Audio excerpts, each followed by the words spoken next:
Good evening, ladies and gentlemen, welcome in, and we are back with the MotorMotion E-Series Track Racer TCR Cup, and it is round 3 at Laguna Seca for 90 minutes, and we're going to have a fantastic evening tonight, and my name is George Cooke, also known as Crazy Good Kung Fu, live in the commentary box with the legendary Nick Pautasso. Nick, it is a beautiful day out there.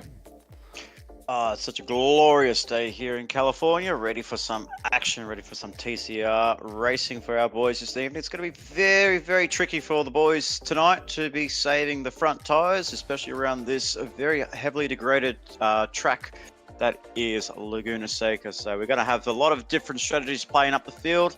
The hard tyres as the mandatory tyre tonight, and we are very excited to see what strategy is going to be coming avail.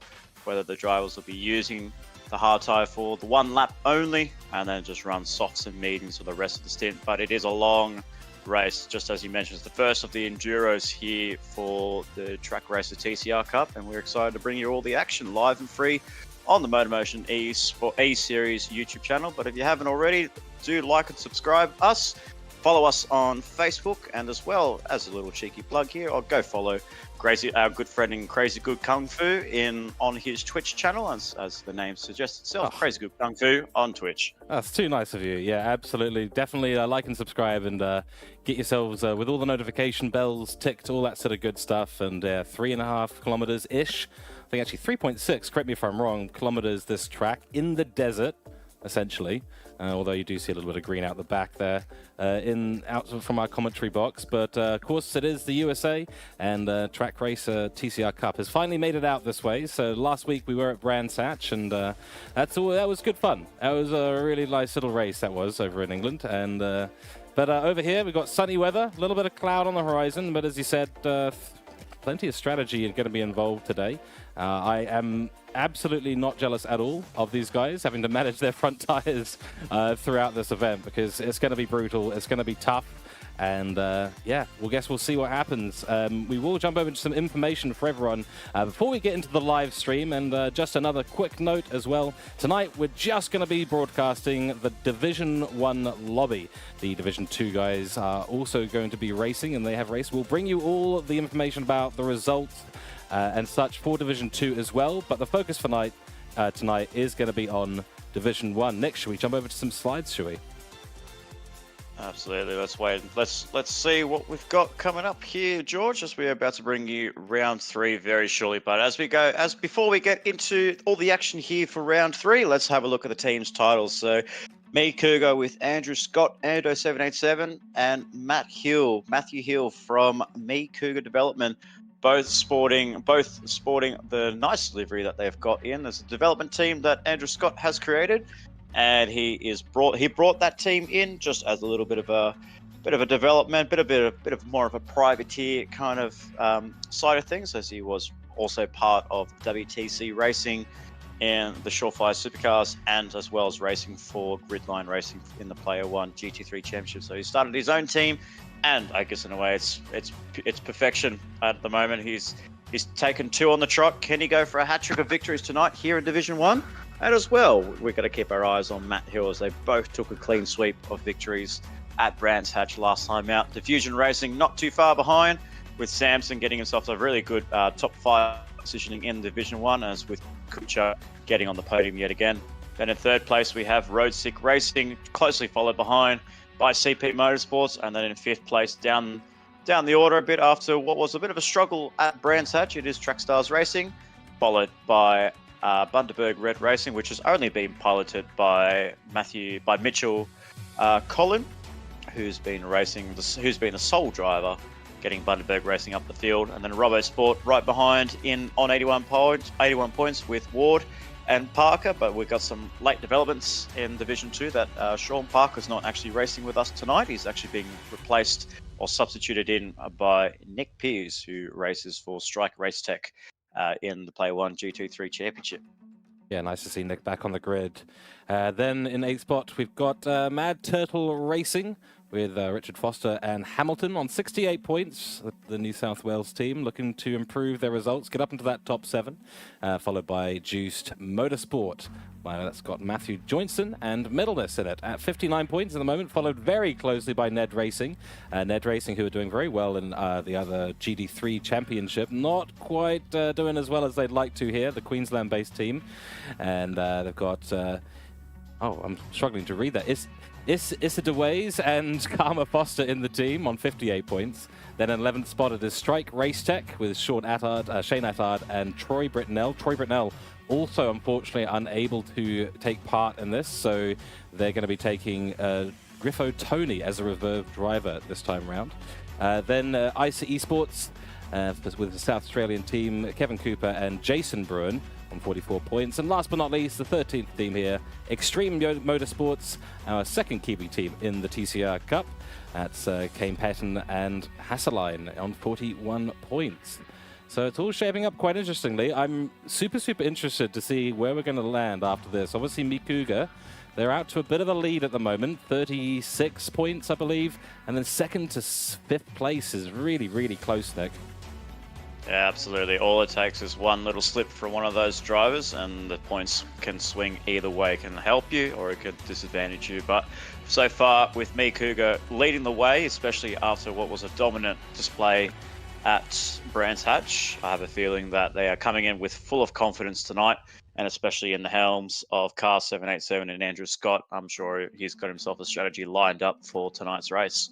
Yeah, that guy seems to have strategies up his sleeve no matter what happens. But let's move now on to the Division 1 results. So we're going to be looking back at Brands Hatch briefly just to update everyone on what's been going on. So, of course, last time out, this was 2 weeks ago now.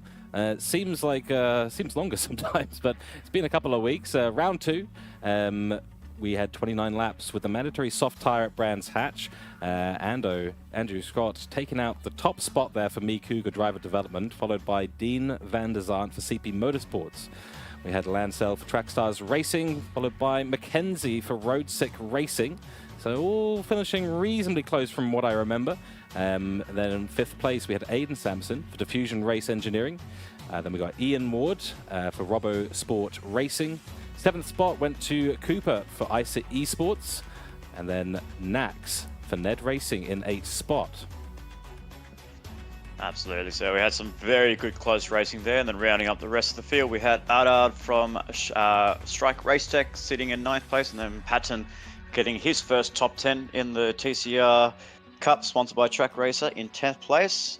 And then we have Robert Foster. This is the big talking point that became at the end of Brands Hatch. Started on pole positions, just stealing pole position away from Lansdale before the start of the race, and then not even before the end of lap 1, he gets it all wrong going through Westfield and puts the car onto the grass and into the barrier, and that dropped him all the way down the order as low as 15th and last place for Foster. So had a lot of work to do. Strategy didn't work in his favor, and he just unfortunately finished up in 11th place. With Scott Taylor, Myers more or less the same as well. We did see him a few times facing the wrong end of the back end of Brands Hatch, finishing in 12th place. Johnson was also doing a really good job. I think as high up as 6th place before the end of the last stint, before he picked himself up some late race damage. And then Pacheco in 14th, and Gao finishing up in 15th and last place. Brilliant. So the driver standings as they are, and we're not going to go through all of this. You can see it on the screen right now, but Andrew Scott, 90 points in Division 1. So he started to get a little bit of a lead out there from Dean Van der Zandt, who's still holding on for CP Motorsports, 77 points there. A battle happening between 4th and 5th spot, 2 points separating Robert Foster and Mackenzie. And a little bit further down the field, Nax and Cooper, 9th and 10th, also only separated by 0 points, technically speaking. And Matthew Joinson, who's not had the best couple of races, only 1 point ahead of them. So the top 10 sort of heating up a little bit, but there is a big points gap now between the top and the bottom of the field. And we'll see exactly what happens a little bit later on. So on to our entry list. Absolutely. So we've got in car 11 DP Murray, unfortunately no longer racing with us in the Track Racer TCR Cup. So that slot has been voided. So we'll wait and see whether we get ourselves another privateer entry jumping in. Car 132, Dean Van der Zandt. And then in car 21, do apologise. Car 21, Adam Sampson for Diffusion Race Engineering, and then car 575, Kevin Cooper for ICE Esports, the man leading the charge for Intercontinental Esports. Matthew Jones is for in car 777, Juice Motorsports, sponsored by PL or represented by PLE. Car 270, Robert Foster, 787 in Andrew Scott. Car 66 for Ned Racing, it is Naki Nax. And then in car 211 with PJ McKenzie, who, as we said on top of the broadcast, won't be joining us tonight. He'll actually be filled in by a late substitute in Glenn Mead in Big Bruce the Shark, the Barry White Kiwi boy that's going to be racing with us tonight and representing Road Sick Racing. I'll tell you a little bit of a story between the two teams, between the two connections that he has with Road Sick Racing and with PJ Mac later on in the coverage. And then car 77, we have Ward for Robo Sport Racing. Car 81, Shane Adder, the leader of Strike Race Tech. Car 888, Tyler Lansdale, looking to assert his position high up the grid and really show authoritative moves and try making himself up through the field, beating the likes of Andrew Scott and Vandersen. But he needs to try and get his strategies up to point and get it to perfection tonight. Then car 23, Kane Patton for Extreme Motorsports. Car 37 in Scott Taylor. Then car 29 in Gao. And then car 773 is Mark Pacheco in the Vodafone-inspired 888 livery on his Audi TT Group 4 entry. That's fantastic. And I have to give a shout out to all the livery designers because they just do such a good job. And we have a bit of a stacked Division 1 here in the TCR Cup, sponsored by Trak Racer, of course, as we continue to mention over and over. We will talk about our sponsors momentarily, of course, as well. But yeah, very impressive lineup of teams and drivers from all over Australia and New Zealand. Some of the tippy top GD7 drivers and sim racers. And it's always a pleasure to watch these guys go around the track. But to your point earlier about Tyler, he's you've got to get, and this is a general comment, not just about him, but you've got to get these strategies right. With the front tires degrading so much on these TT Audi Cup cars, the strategy is absolutely everything. How much tires can you save? How is that going to affect the fuel amount? How is that going to affect your pit stops? Mandatory tires. What's the optimal strategy? And a lot of testing is going on behind the scenes with all the drivers and all the teams to get this all right, because it is a very, very tricky thing to balance, especially when we talk about a 90-minute endurance race. Yeah, absolutely. It's really about managing the tires, working with somebody, trying not to go for late or early moves into the race. Obviously, if you want to make early moves, you're trying to more or less set yourself up for the rest of the stint. But as well, it's more about just trying to work with somebody, get into their slipstream, just back off a little bit, get some clean air, and yeah, not really too much sit in the rear wings of the front driver, because then it starts to really get a lot of hot air coming through the radiators, those big girthy radiators that the Audi TT have, and as well it just heats up the engine, heats up the temperatures for the oil goes up, and the cabin, especially for these drivers, because it is 90 minutes and we are in the desert in California. My goodness, if one cool suit fails tonight, George, then I think what we're going to have to do is just going to have to run onto the track and just throw some water onto their cars and into their cockpits. Yeah, we might see a few fires coming into the pit lane. Who knows? I mean, whether it's the brakes or a popped tire or an engine exploding. I mean, it could be the drivers just coming in and going, I need a bloody breather. I need a cup of water. These guys do have the ability, obviously, to have onboard water packs, so they are allowed to drink a little bit during the race, but that can cause other problems, which we won't mention on stream. But nonetheless, you're absolutely right. Hopefully we don't see any safety cars or any virtual safety cars here today as well. And yeah, it should be a very interesting race. So we do know that Division 1 has been going through qualifying at the moment. That's not something that we're going to be broadcasting tonight, but we do have the grid just being formed up now. So thank you to our broadcast technicians in the background, hard at work getting all of our results sheets updated. And I think it's about time, Nick, that we go over to our grid walk and have a little look down the grid, yeah? Absolutely. Let's get down there. Brilliant.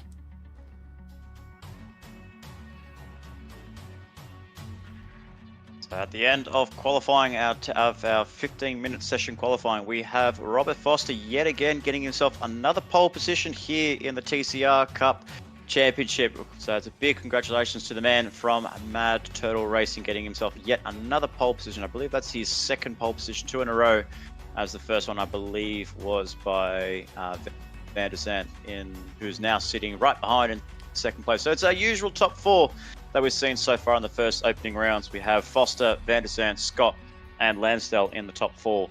Occupying those positions. So it's going to be some really strong battles there and some good strategy for our guys there. And then we have Glenn Mead, the late race substitute for PJ McKenzie and for Road Sick Racing, starting up in P5. So that's a good way to assert yourself as a great substitute driver.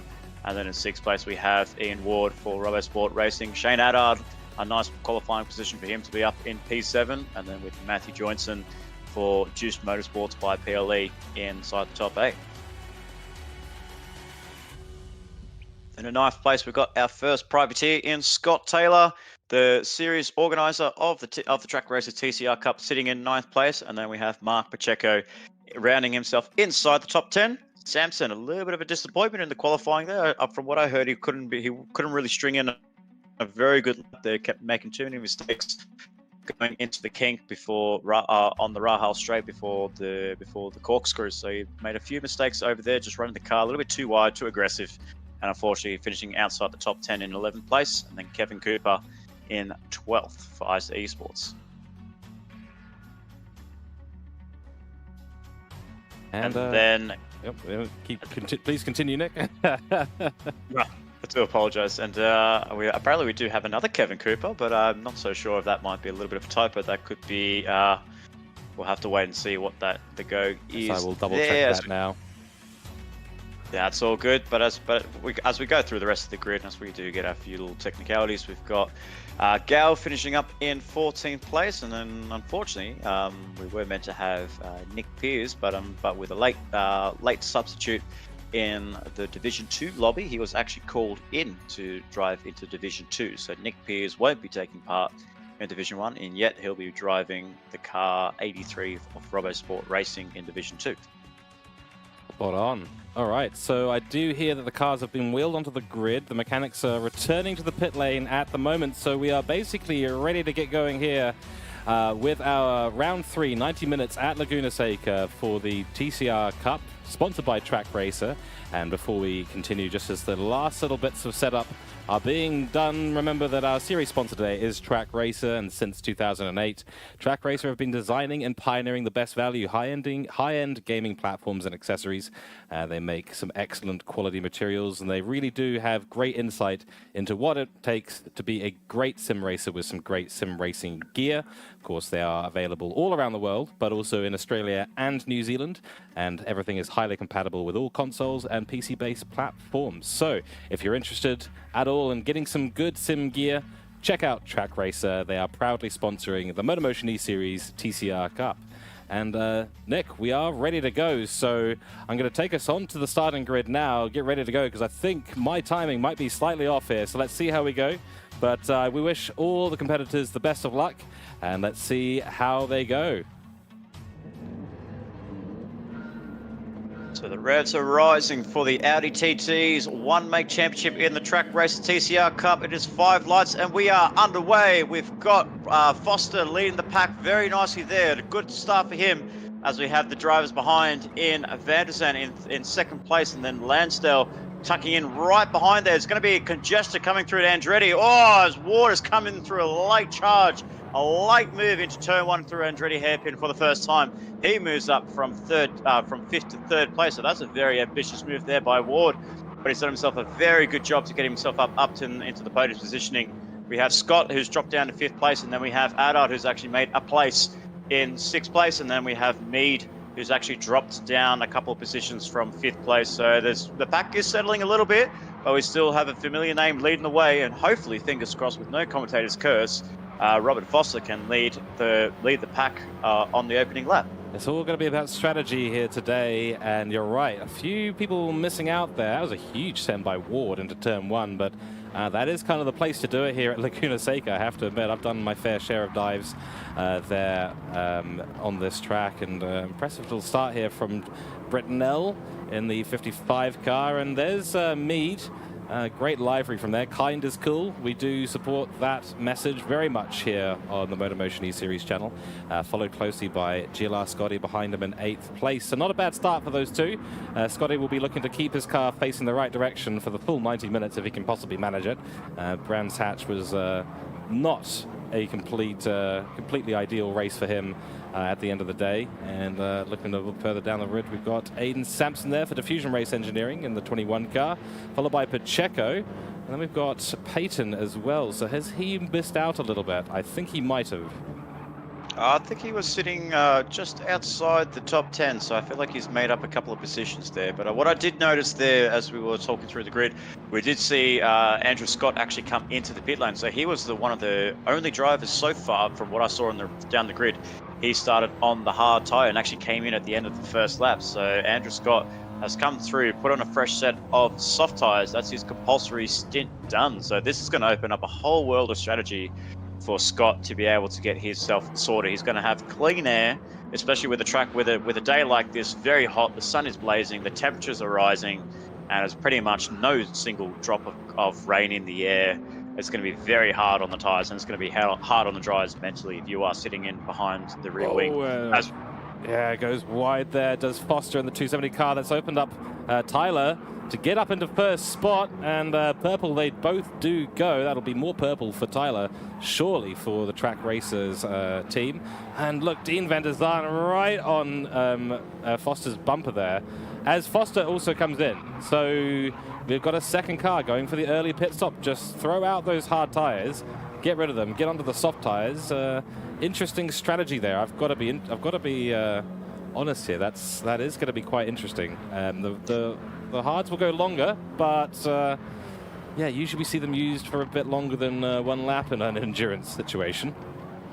Yeah, I guess in a way it's more about the drivers when they start the race on the hard tires. They just don't heat up whatsoever, and you did see from the start of the race that Andrew Scott actually didn't get away. He was sitting up in 3rd place and dropped down to 5th, so he couldn't get any traction at all, and that's where Lansdale really pounced on that. And then we saw Ward actually pounce on him, so he made himself a few positions, but Ward's actually dropped down to 5th place, so he must have made a mistake going through Rahal on lap 2, as we saw Lansdale was sitting behind him, but now Lansdale is actually leading the way for Track Stars Racing in 1st place. So we see a few kicks of dirt up in the background there. I believe that was Pacheco in 8th place, and it's actually very interesting. I've noticed this as of late here. Pacheco looks like he's signed on for Bundaberg Red Racing, so he's ditched the privateer, he's ditched the Vodafone entry. And Mitchell Collin, the team leader from Bundaberg Red Racing, realised that DP Mario is no longer racing in the Track Racer TCR Cup. He's come to Pacheco and say, like, hey mate, do you want to race? Do you want to race? We know you're in Div 1 and your pace has been pretty good. You've been showing some good all-round consistency. You want to come race for Bundaberg? And I'm guessing he got a little gift pack of Bundabergs to be sipping tonight for this race, but hopefully he's not doing any drinking and driving tonight. But yeah. Sitting in P8 is Mark Pacheco for Bundaberg Red Racing. Yeah, he must have just Collins must have gone to him and said, look, I've got one question for you, mate. Do you enjoy a good ginger beer once in a while? He said, yeah, I kind of do. And it's a credit to Pacheco as well, to his performance on track to get signed by a team. So, yeah, good job by him at the end of the day. And Collins obviously will be relieved at being able to get a few more points for the team with DP Mario not able to compete. But it's good. No, it's really good to see the privateers getting picked up by the teams, especially when the teams get a sort of a poor result, so to speak. In terms of a driver that has to drop out. And these things do happen. It's no comment on DP Mario. Sometimes life takes over and you can't always sim race 24/7. Well, some people can, but not everyone, that's for sure. Absolutely. If you look down the field, you see Andrew Scott, he's more or less on it 24/7. Yeah, the man himself. That's why he's considered as one of the top drivers in Australian sim sport league racing. Any forms of league racing he does, he always shows up and produces some great results. So, well, I guess in a way we'll have to see some drivers up ahead, see if they can actually take the challenge towards Andrew Scott tonight. As we have Lansdale actually leading Van der Zand, who's leading Ward. The top 3. So Ward is actually the first of the drivers on the controller. So he's going to be the first driver that's going to be really suffering on those tire wears. So if you look to him compared to what Van der Zandt's got on his tires, you can see the huge difference in wear rate that they've got going on. So Ward is really getting a lot of those front tires heating up, especially coming through the infield section in turns 3. Well, actually, yeah, turn 3 and then going into turn 4 down under the Cooper tire bridge. You can see like those tires. You can even see the background. He's just really struggling just to find some grip and just find some sort of pace, because he gets in a way. When it comes to front-wheel drive FF cars, the controller is not the best. It's not the best way to go. But Ward's doing a fantastic job and just showing all the boys down the order there, saying, "Hey, you know, the gamepad's not too bad." Oh, it isn't too bad, and I think GD7 is probably the game out there that does the best to bring the controller players into the zone, so to speak, the zone where they can compete properly against any other hardware that's out there. They've done some fantastic work, the Polyfinity Digital guys, to make sure that that is a reality for their game. It's not just, you know, they're not just focused on trying to make a realistic racing sim. They've also got their eye out to make it an inclusive racing sim. Things that it's things that games like ACC or iRacing just don't really focus on at the end of the day. You know, the controller settings for ACC are a joke. You basically turn on God mode and drive it with a controller, and you have infinite grip and no tire degradation. So if you've got the dexterity for it, you could do really well in ACC on a controller, but it feels a bit like cheating in some ways. And of course, iRacing, I mean, I don't think there's a single player out there who plays iRacing that would ever touch a controller, to be completely fair. As we do see Tyler going purple there in Sector 1. Great stuff for him. He's on the racing softs. Now, I was about to mention this as well, because as you were saying, the difference between Dean's tires and Brucey's tires, there is a significant difference, yes. Ward's tires. There is a significant difference, yes, and the keen-eyed among the grandstand might have noticed that there is a difference in tires. Oh, he goes, Ward, goes and does a bit of a leapfrog there. Do we have some contact with Brucey? Yes, we did. Oh, dear, that was crazy. So Ward looks like he fell back a little bit, right into the jaws of Bruce, the shark, and the 999 car. And, yeah, he managed to get out of the jaws just through the escape route. For those of you who like Finding Nemo, you might find that joke funny. Otherwise, you probably think I'm completely insane. But back to the original thought, even though they are mediums and they're not going to wear as much as the softs, the difference in tire degradation between the controller and the hardware, the wheel, is seriously significant. So good stuff there from Bruce. And Scotty. No, sorry, that was Troy Britnell. He's moved down a few positions now, actually. That's Adard. I think Adard's got the wrong livery, unfortunately. Oh, so, has he? yeah, Yes. Yeah, he does, unfortunately. So that's a bit of a strange one there, Shane. Why are you running Troy's car? I mean, they're just switching ID cards for the day or something. I mean, I was getting confused there as well. I was thinking, oh, Troy Britnell, this is great stuff for him. Yeah. Isn't he away and in Div 2? Yes. Yeah, yes. Yes, it's correct. But I'm just gonna fill the void in. So why not? But as we did see, a very nice move there by Pacheco up into P7 after a good start for him in the Bundaberg Red Racing. But going back to the point, looking back up to the front, the driver in 4th place, Glenn Mead in Big Bruce the Shark, our Kiwi version of Barry White. He's been doing a fantastic job getting those hard tyres and running on pace with Ward, because he was actually ahead of Ward at the time. He's just lost a place to Johnson from Juice Motorsport, but he's actually keeping some good pace. He's in the not setting the world alight on lap times. He's just over 3 seconds slower than Ando's fastest lap with a 1 minute 27.0. But you know, he's hanging in with the boys. The boys are just running on their medium tires or soft tires, and he's just playing the waiting game, the long game. And it's all about him just opening up the strategy in a way, because yeah, as you said at the beginning, the hard tires is not the preferred type, but if you can actually make them work, especially with these front-wheel drive cars, you know, you might actually find yourself getting a bit of grip advantage later on into the stint, because as these tires wear out, the hard tires, especially with Ward on the softs, these boys will actually close up on him pretty quickly, and I won't be surprised if they actually close up onto the rear bumper within the next probably 4 or 5 laps. That's right. Yeah, I mean, the sort of dark horse here is anyone running on the mediums, because I've been trying to run the math in my head and figure out, if you're a second slower, if you're a second and a half slower, how's that going to pan out over 60 laps? It's a reasonably short course, only 11 corners here, but it is brutal on the tires. So, is it worth it to run the mediums at all? My thought was along the lines of, I guess, maybe what Andrew Scott and crikey, I've forgotten the other driver we had there, Foster, sorry, who started on the hard, went cool, do one lap, toss them out, and then just run the softs for the rest of the race. Because if you're fast enough on the softs, and you can see by Ando's pace at the moment, 27s, 3 seconds faster than mediums, although we don't actually know if Joinson is running a saving strategy at the moment. We'll try and hopefully intercept some comms from his engineering box at some point and then broadcast it to the rest of the teams, who I'm sure are listening in. Yeah, as you can see, he's sort of running a mix of pace here, Joinson.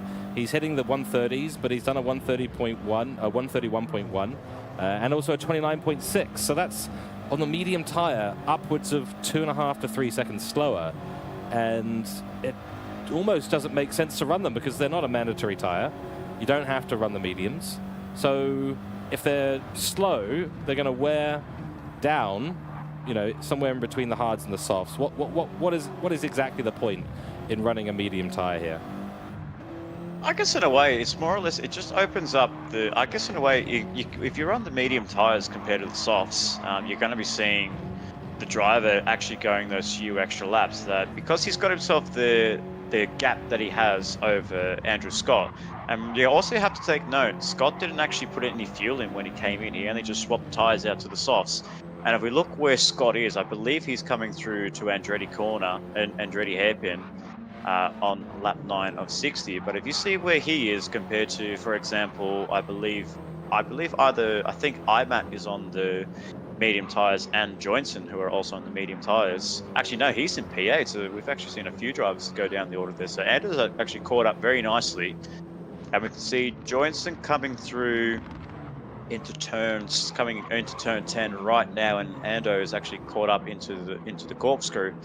So I guess in a way he is going to be held up by some drivers, but he does need to, and he is actually burning tires while Joinson and Van Sant are actually driving to a number, and they're just basically keeping pace with themselves. That they know Andrew has to go through traffic, but as well, the guys ahead, they don't have to worry about him because he's going to be burning his tires a lot faster than what the other guys are doing. Yeah, no, that's a good point, actually. I mean, as long as you can maintain the pace on the mediums, then there's no reason not to run them. But if, we've seen Brucey the Shark, he's been running on the hards and keeping reasonably decent pace. When I was looking at his timing board, he's been doing 130s pretty consistently until his 133, I think it was. Yep. So, he's if you can keep the pace on the hard tires, then it almost eliminates the need to go on the mediums. But no, you are right. Clean. Look, a lot of the strategy in terms of, they do get very close here. Pacheco's going to lose out to Ando at the top of the hill here, I believe. Are they going to go side by side? No. Look at the pace from Ando there, crikey. Got a great run. But if you... Yeah, sorry, go ahead. No, I was just saying, it's just some good driver awareness there from Pacheco that he saw Ando get himself a good run going up into the King before Rahal, and he just decided to back out of it because you don't really want to have cars going side by side through there. So it's very good spatial awareness there by Pacheco, and he's actually now got Foster right behind him in 9th place. Crikey. So the two, he'll be on the softs as well, I imagine, as we do see Brucey, he's in, and so is Scotty, both on the hard tyre. So that's going... They were the two drivers ahead of Ando. So Ando's going to have a little bit of a free running clean air to go and chase down, I believe it is race pace. That's Ward. So now Ward's going to be looking in his rear mirror, wondering when Ando is going to suddenly reappear. That is going to be quite the interesting little chase. I just want to jump back up to them. We've got Rolls, who started in 1st place. He's actually been, looks like, undercut or overcut by Ando. So, yeah, Foster, he's lost out. Yeah, well, he was already he undercut Oh, he was undercut by Ando because Ando came in on the end of lap 1 and Foster came in on the end of lap 2. So I guess the fresh soft tires, the ones that came. Well, but these guys are not running. Actually, the first in the series, they're actually not running the tire warmers here in the TCR Cup. So they're just fresh. They're stone cold, and it's all about really getting these tires about, I guess, how can we say it? Just that even where you wear one lap of hard tires and you go for 2 laps on a hard tire, you're going to say that the fresh tire, the best tires, is going to be the soft tires that come out of the pit lane, because you know those hard tires are not up to temperature. The cars are still sliding about. You're not really getting any traction. And then when Foster came in the pit lane, yeah, he got jumped by Andrew, and unfortunately for him, he's sitting down in 6th place. But he hasn't lost too much ground to Ando. These two were really battling it out and duking it out through the Surefire Supercar Series, both driving the Chevrolet Camaro Gen 3 specifications on Gran Turismo 7 in the early years of 2023, and these guys had some really great battles. We've seen some awesome racing between the two of them, and now they're duking it out in both Player 1 GT3 Championship as well as the Track Racer TCR Cup. Yeah, lovely to see these battles continue throughout all the series, and of course we have the GT3 Champs, sponsored by Player 1 Sim Gear. That's also going on at the moment. We're sort of interweaving the 2 cups as the championships both sort of travel around the world, so to speak, and Ando and I believe Foster's part of that as well. I don't commentate on the Division 1 and Correct. 2, so I'm not 100% sure that he is. Okay, cool. But yeah, I think most of the teams and most of the drivers, although there are some differences with the teams, so we've only got 7 teams in the GT3 Championship, but they have 4 drivers each, so only 2 drivers for each TCR Cup team, hence why we've got 13 teams. So it all kind of makes sense, all the usual MotorMotion E-Series drivers. And yeah, it's good to see these rivalries continue to evolve in different cars and different situations. You know, you've got TT Cup today, obviously 90 minutes, endurance strategies, hot weather. But back to your point about the hard tires, it's, you know, one thing that I've always found with the hard tires, and this is something I've done in my own race strategies in GT7, is just avoid them like the plague. If I can get away with doing 0 laps, ideally on the hard tires, I will get away with it. If it's 1 lap that I absolutely have to do, we'll do that. I feel like, you know, to be consistent, you really need to. There's a couple of things to being consistent. One is obviously how much risk are you taking to make mistakes. You know, whether it's your own driving, you know that you're inconsistent at a track, or if you know that you make more mistakes on the hard tires, or in this case, I believe, 1 mistake on the hard tires, and that is a huge loss. I mean, we saw up to 3 or 4 seconds just for minor mistakes. You get it wrong on the hard tires, and yeah, things really do spiral down quite quickly. So for me personally, I avoid those hard tires like the plague and just try and get into a better tire, even if it means pitting an extra time.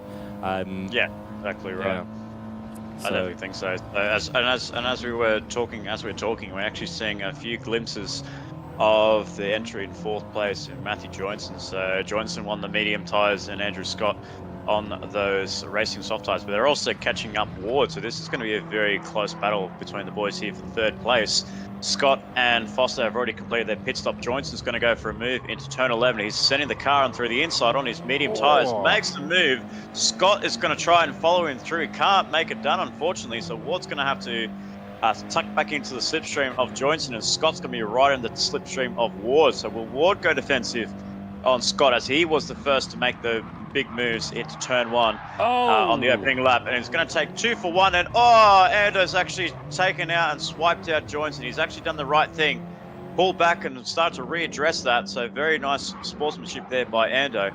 Unfortunately, we won't be able to get any replay cameras. Our replay cameras are down, but that was a vet. But we caught it all the action there, and yeah, a little bit too ambitious there, not as vicious as what Ward had on the opening lap, because he had the fresh soft tyres compared to Ando's already half-worn soft tyres. Oh, and all this action has brought Foster right back into the fray. That is going to get really spicy between these two. So the Mad Turtle Racer now right on the back of the Cooke driver development car. and it's going to get spicy because Corkscrew is the next corner they're coming up to, and I think there's 2 or 3 places you can really go for a dive. One of them is the Corkscrew. It's such a hard braking zone, and if you've got better tires than the chaps in front of you, you can outbrake them by meters. It's quite incredible, actually, what you can do at Corkscrew if you get it right. Though, that said, if you get it wrong, there's a lovely gravel trap waiting for you, and right there for you to fall into and lose a lot of time to. So, yeah, big send there by Ando. He did do the right thing in redress, but just got it a bit wrong in that corner. So, you know, it's that can get in your head. I don't know if you've experienced this, Nick. I'm sure you have as a experienced sim racer and commentator. When you make a mistake and you can get in your own head and start to make more mistakes, or you start to lose confidence, so you don't go for as many moves or lunges. Yeah, no, absolutely. So when it comes for Andrew Scott, as we did see there, he was sitting right behind Johnson for the entire lap. He was actually getting close to the rear end of Jones, but he wasn't actually looking to make any moves. So you definitely picked that up very nicely there. As Jones said, whoa, kicking up the distance, so does Foster. Both the drivers just exploiting the track limits of this, and we've seen Ward is actually taking more gravel compared to the boys. He's actually lost traction there, and he's actually losing a position to Joynson, so he's going to have to brake a little bit earlier just to try and get the car turned in, and unfortunately he's picking up more gravel, kicking up more dirt, and he's lost 2 positions in the span of a corner. He might lose another one to Foster, again picking up the dirt. He's really struggling to get those soft tires up to temperature because he's losing all the traction that he needs. Foster's going to look for an inside move through to the Corkscrew. Is he going to make the move stick, get the nose ahead of them? They're going to go side by side. Wow, very lovely move there by Foster. But my goodness, those soft tires that Ward has got is almost shot at the end of that. So, but my goodness, when I was saying Scott was actually losing a little bit of confidence making a move on Joynson, we saw him make a nice move there on Ward, and there we go. Ward's actually come to the pit lane. He's had enough of those tires, but Ando needs to try and get his way through, and we can see there's a little bit of an indicator there. So he's actually indicated to Ando to take the position. So very interesting strategy here from the Juiced Motorsport entry. I think he knows that he's on the fastest tire and he's already completed a pit stop. So I guess in a way, no point in holding up because he's got a huge task to get close to Lansdale, who's still leading the race, ladies and gentlemen. We're not going to lose our focus off Lansdale and Van der Zat up in 1st and 2nd place. But as he's coming through to turn 4, you can see Lansdale actually coming up to the Corkscrew right now. So both of them have got some really handy margins over Scott and Foster in 3rd and 5th place. Yeah, really good stuff from Tyler. Holding it down, of course, you'll be proud, being heavily involved in the administration of Track Stars, and they're a fantastic group, and you obviously do a fantastic job with them to organize stuff. I'm still looking very much forward to the Le Mans event that's coming up. That's going to be really exciting. Just a little side note here. I've been listening into the engineering pit lane and actually took a little look. We've got a few things to report from the pit lane, everyone. One of them is from Mitchell Collin, who has confirmed he's been sneaking a little bit of a preview of the commentary coming through, and he's heard our comments about Pacheco, and he says he's absolutely stoked to have him on board Bundaberg Red Racing, and you know, bit bad news with a few other things, but he's asked me not to go into that for now. So, but he's absolutely stoked, really glad to have Pacheco on board. And the other thing as well that I've managed to glean is I actually did catch a very quick glimpse of a couple of cars sliding into the pits without us noting, and they are wheeling the cars back into the garages, Nick. I'm hearing that's an electrical problem. Yeah, so what we've actually seen just now is we see they were actually having early pace struggles and the gremlins coming through the cars. So we did hear from both Aiden Sampson and both Kane Patton before the race started, saying that they were starting to see and feel a few little niggles with the car. We just saw the engineers frantically just trying to sort out a solution for the cars to at least get them off the start line and get them going throughout the race. But unfortunately, the gremlins, they thought they were going away. Unfortunately for them, they came into the pit lane. I believe Kane Patton pitted at the end of lap 8 and came in for some repairs and tried to fix the car up, and then he got him sent back out onto the track. But unfortunately, it happened to both of them. So unfortunately for both Aiden Sampson from Diffusion Race Engineering and Kane Patton, the team leader of Extreme Motorsport, or both team leaders of the Kiwi teams, unfortunately going out with a DNF due to some electrical problems. And unfortunately, in a way, I have a feeling that it's a bit of an interesting connection here. I'm seeing that because we have Samson and both Patton. They're both Kiwis. They both get electrical problems. They both run Kiwi teams. George, is there anything you need to explain yourself to all your Kiwi fans? Well, yes, I suppose I should. I mean, both great drivers, of course. They're, tippy top of the crop. But yeah, there's a little bit of an issue with us Kiwis in heat. You Aussies certainly know how to deal with these desert conditions a little bit more. So all the testing these guys have done on their TT cars, I suspect, has been in the lovely cold, wet conditions of New Zealand before bringing their cars over into the dirt and not quite accounting for the gravel that's being thrown around, the heat on the track, and yeah, as a Kiwi commentator here, as the 50% of the commentary, supporting the Costa, careful. Good save, in point in fact, you Aussies know how to deal with the gravel and the dirt, and Foster certainly knows how to deal with that for Mad Turtle Racing. But no, obviously I'm a bit disappointed that we don't have our Kiwis, both of them, having to pull out due to electrical problems in the car, and yeah, that's pretty gutting. But at this point, I've got to do the old Kiwi. It is what it is. We'll take last place. Actually, I believe those will be DNFs. Now that I think about it, because they won't have completed the minimum race distance, as I understand it. Yeah, they won't. They would have had to have completed at least 75% of the race distance, and they haven't really reached not even halfway, unfortunately. So nowhere near. Not even a quarter of the stint, rather. So.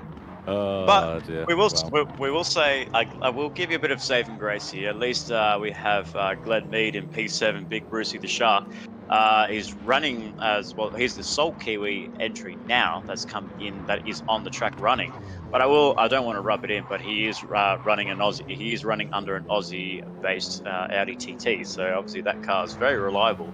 And the speedy hands, of Mead is definitely doing a good job. And Mead is actually, I will say, on a serious note, I have been seeing some very impressive results by Mead. Last time out in the Player One SimGear GT3 championship, he actually picked himself a victory and a P2 at the end of that in the gold class. So he's actually been putting on a lot of great performances.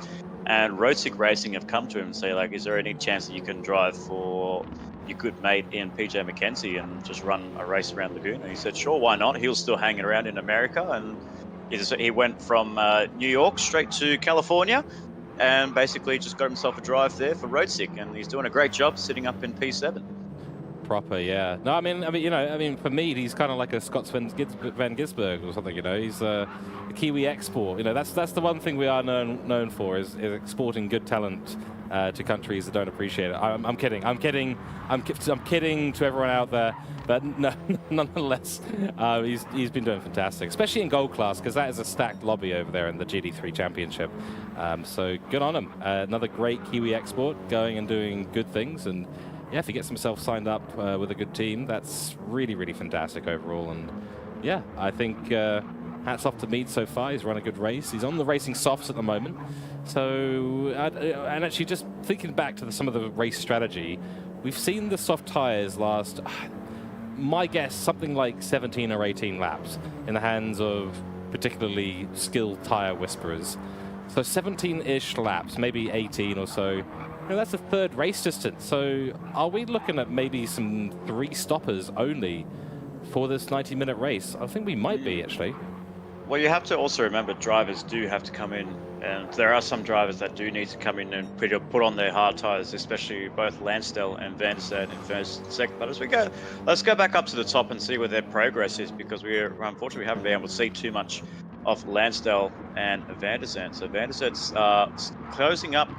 Well, actually, I thought that was Van der Sande closing up, but now we actually see Andrew Scott actually come into the pit lane, and this is actually a really very interesting here. I've noticed this a lot. Lansdale's actually, he stayed out from lap 1 and is now running on lap 21, and I've just seen now on the timing monitors both Ando and Foster have come into the pit lane, and they already did a pit stop. So Lansdale is doing a fantastic job saving these tires like none other. running 21 laps, about to complete 21 laps, but I have a feeling he might come at the end of this lap because those tyres are absolutely shot. He's actually so far playing the strategy game very well over Ando, and he's actually got himself, I would say, 2 pit stops ahead of Andrew Scott in 5th place, and as well as Foster in 6th place. So he's done a fantastic job. Yeah, that's absolutely brilliant. And running 29s and 28s consistency, look at that pace. That's really, really, really good there from Tyler. That is brilliant stuff. And you're right, strategy perfection. He's, I mean, might as well be 2 stops ahead because he's now officially 2 stops ahead as Ando does come out of the pits. And there he comes. He's going to pit. So that puts Dean van der Zalm up into the lead for now. He's been running the medium tire.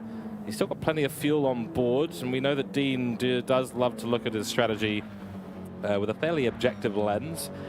Absolutely. He definitely plays the long game, does Van der Zand. And he's also been running in the 28s and 29s as well. So he's been showing some really good, fantastic pace and keeping up with pace with Lansdale, who was sitting in P1. But now Dean van der Zand for CP Motorsports does take the lead of the race. And we also have Matthew Joinson from PLE Juiced Motorsports about to come through and take P2 away from Lansdale. So Lansdale's actually going to get himself some really good clean air there. So as he comes through to the pit lane, Lansdale comes out. He's onto the hard tires right now. So this is a very good strategy here from Lansdale. Run the hard tires now. Come back into the pit lane and get yourself a fresh set of soft tires. So we'll keep an eye on that. So Lansdale has come out of P3 behind Joinson, which is actually a good thing for Lansdale because he's got a little bit of clean air that he can just run around on his own. He's not hampering anyone on the racetrack. He's just going to run his race. He's going to run his 1 lap of hard tires and then it's straight back into the pit lane for the car 888. But Joinson and both Van der Zand running on those medium tires that are going to be looking to go at about maybe lap 26, lap 27. Try to get themselves going up try and get themselves into the halfway point at lap 30. And maybe try and go for an extra 2 stops on 1 set of hard tires and then maybe a set of soft tires to finish off the race. Yeah, of course, if you haven't taken your hard tires yet, you'll need to jump onto them quickly. But I think all eyes on Tyler right now. We're going to stay on board because I really want to know if he's going to come in this lap. Is he going to do the one, just chuck on the hards, get rid of the mandatory requirement, toss them out at the engineers, say, give me softs. And here we are. He's actually going to stay out. Okay. Yeah, I don't think that's necessarily the most optimal strategy there with the hards. So he's now burning up the time that he's got ahead of Ando and Foster. He had the 2 pit stops. If he had come in immediately, gone out on softs, I think he would have been coming out. He would have had to have done another stop. So I think what the Track Stars racer driver is actually looking to do is I have a feeling, and I did get a few little words in with Tyler before the race. He did say that he was planning to run the 1 lap on the hard tires, but then he actually came to me with a plan B and saying that he wants to run the hard tires just for a little bit longer. Run the fuel down to whatever lap he can get him to, and then as soon as he needs to come into the pit lane, just put on 1 set of soft tires towards the finish. But the problem is going to be that when he gets to the last lap on lap 60, he may struggle on tire wear, where we could see some drivers like Andrew Scott and even potentially Foster, who's now sitting in P7. They could come through on a fresh set of soft tires. So it'll be interesting. Yeah, it's going to be a close one, and we'll have to keep an eye on his lap times. He's a 1.5 seconds slower than his fastest at the moment, because if he stays out, the pit stop approximately without taking fuel, going a little bit wide there. Without fuel, with fuel is probably something like 20 to 30 seconds.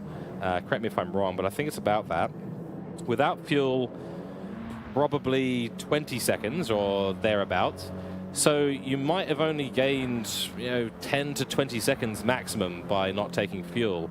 So the question now for Tyler is, can he put in, that's a great lap from him on the hard tires, a 29.993. Still 3 seconds off the pace of Ando and those on the softs. But if he can maintain that, he's maybe got something like 8 laps that he can pull out.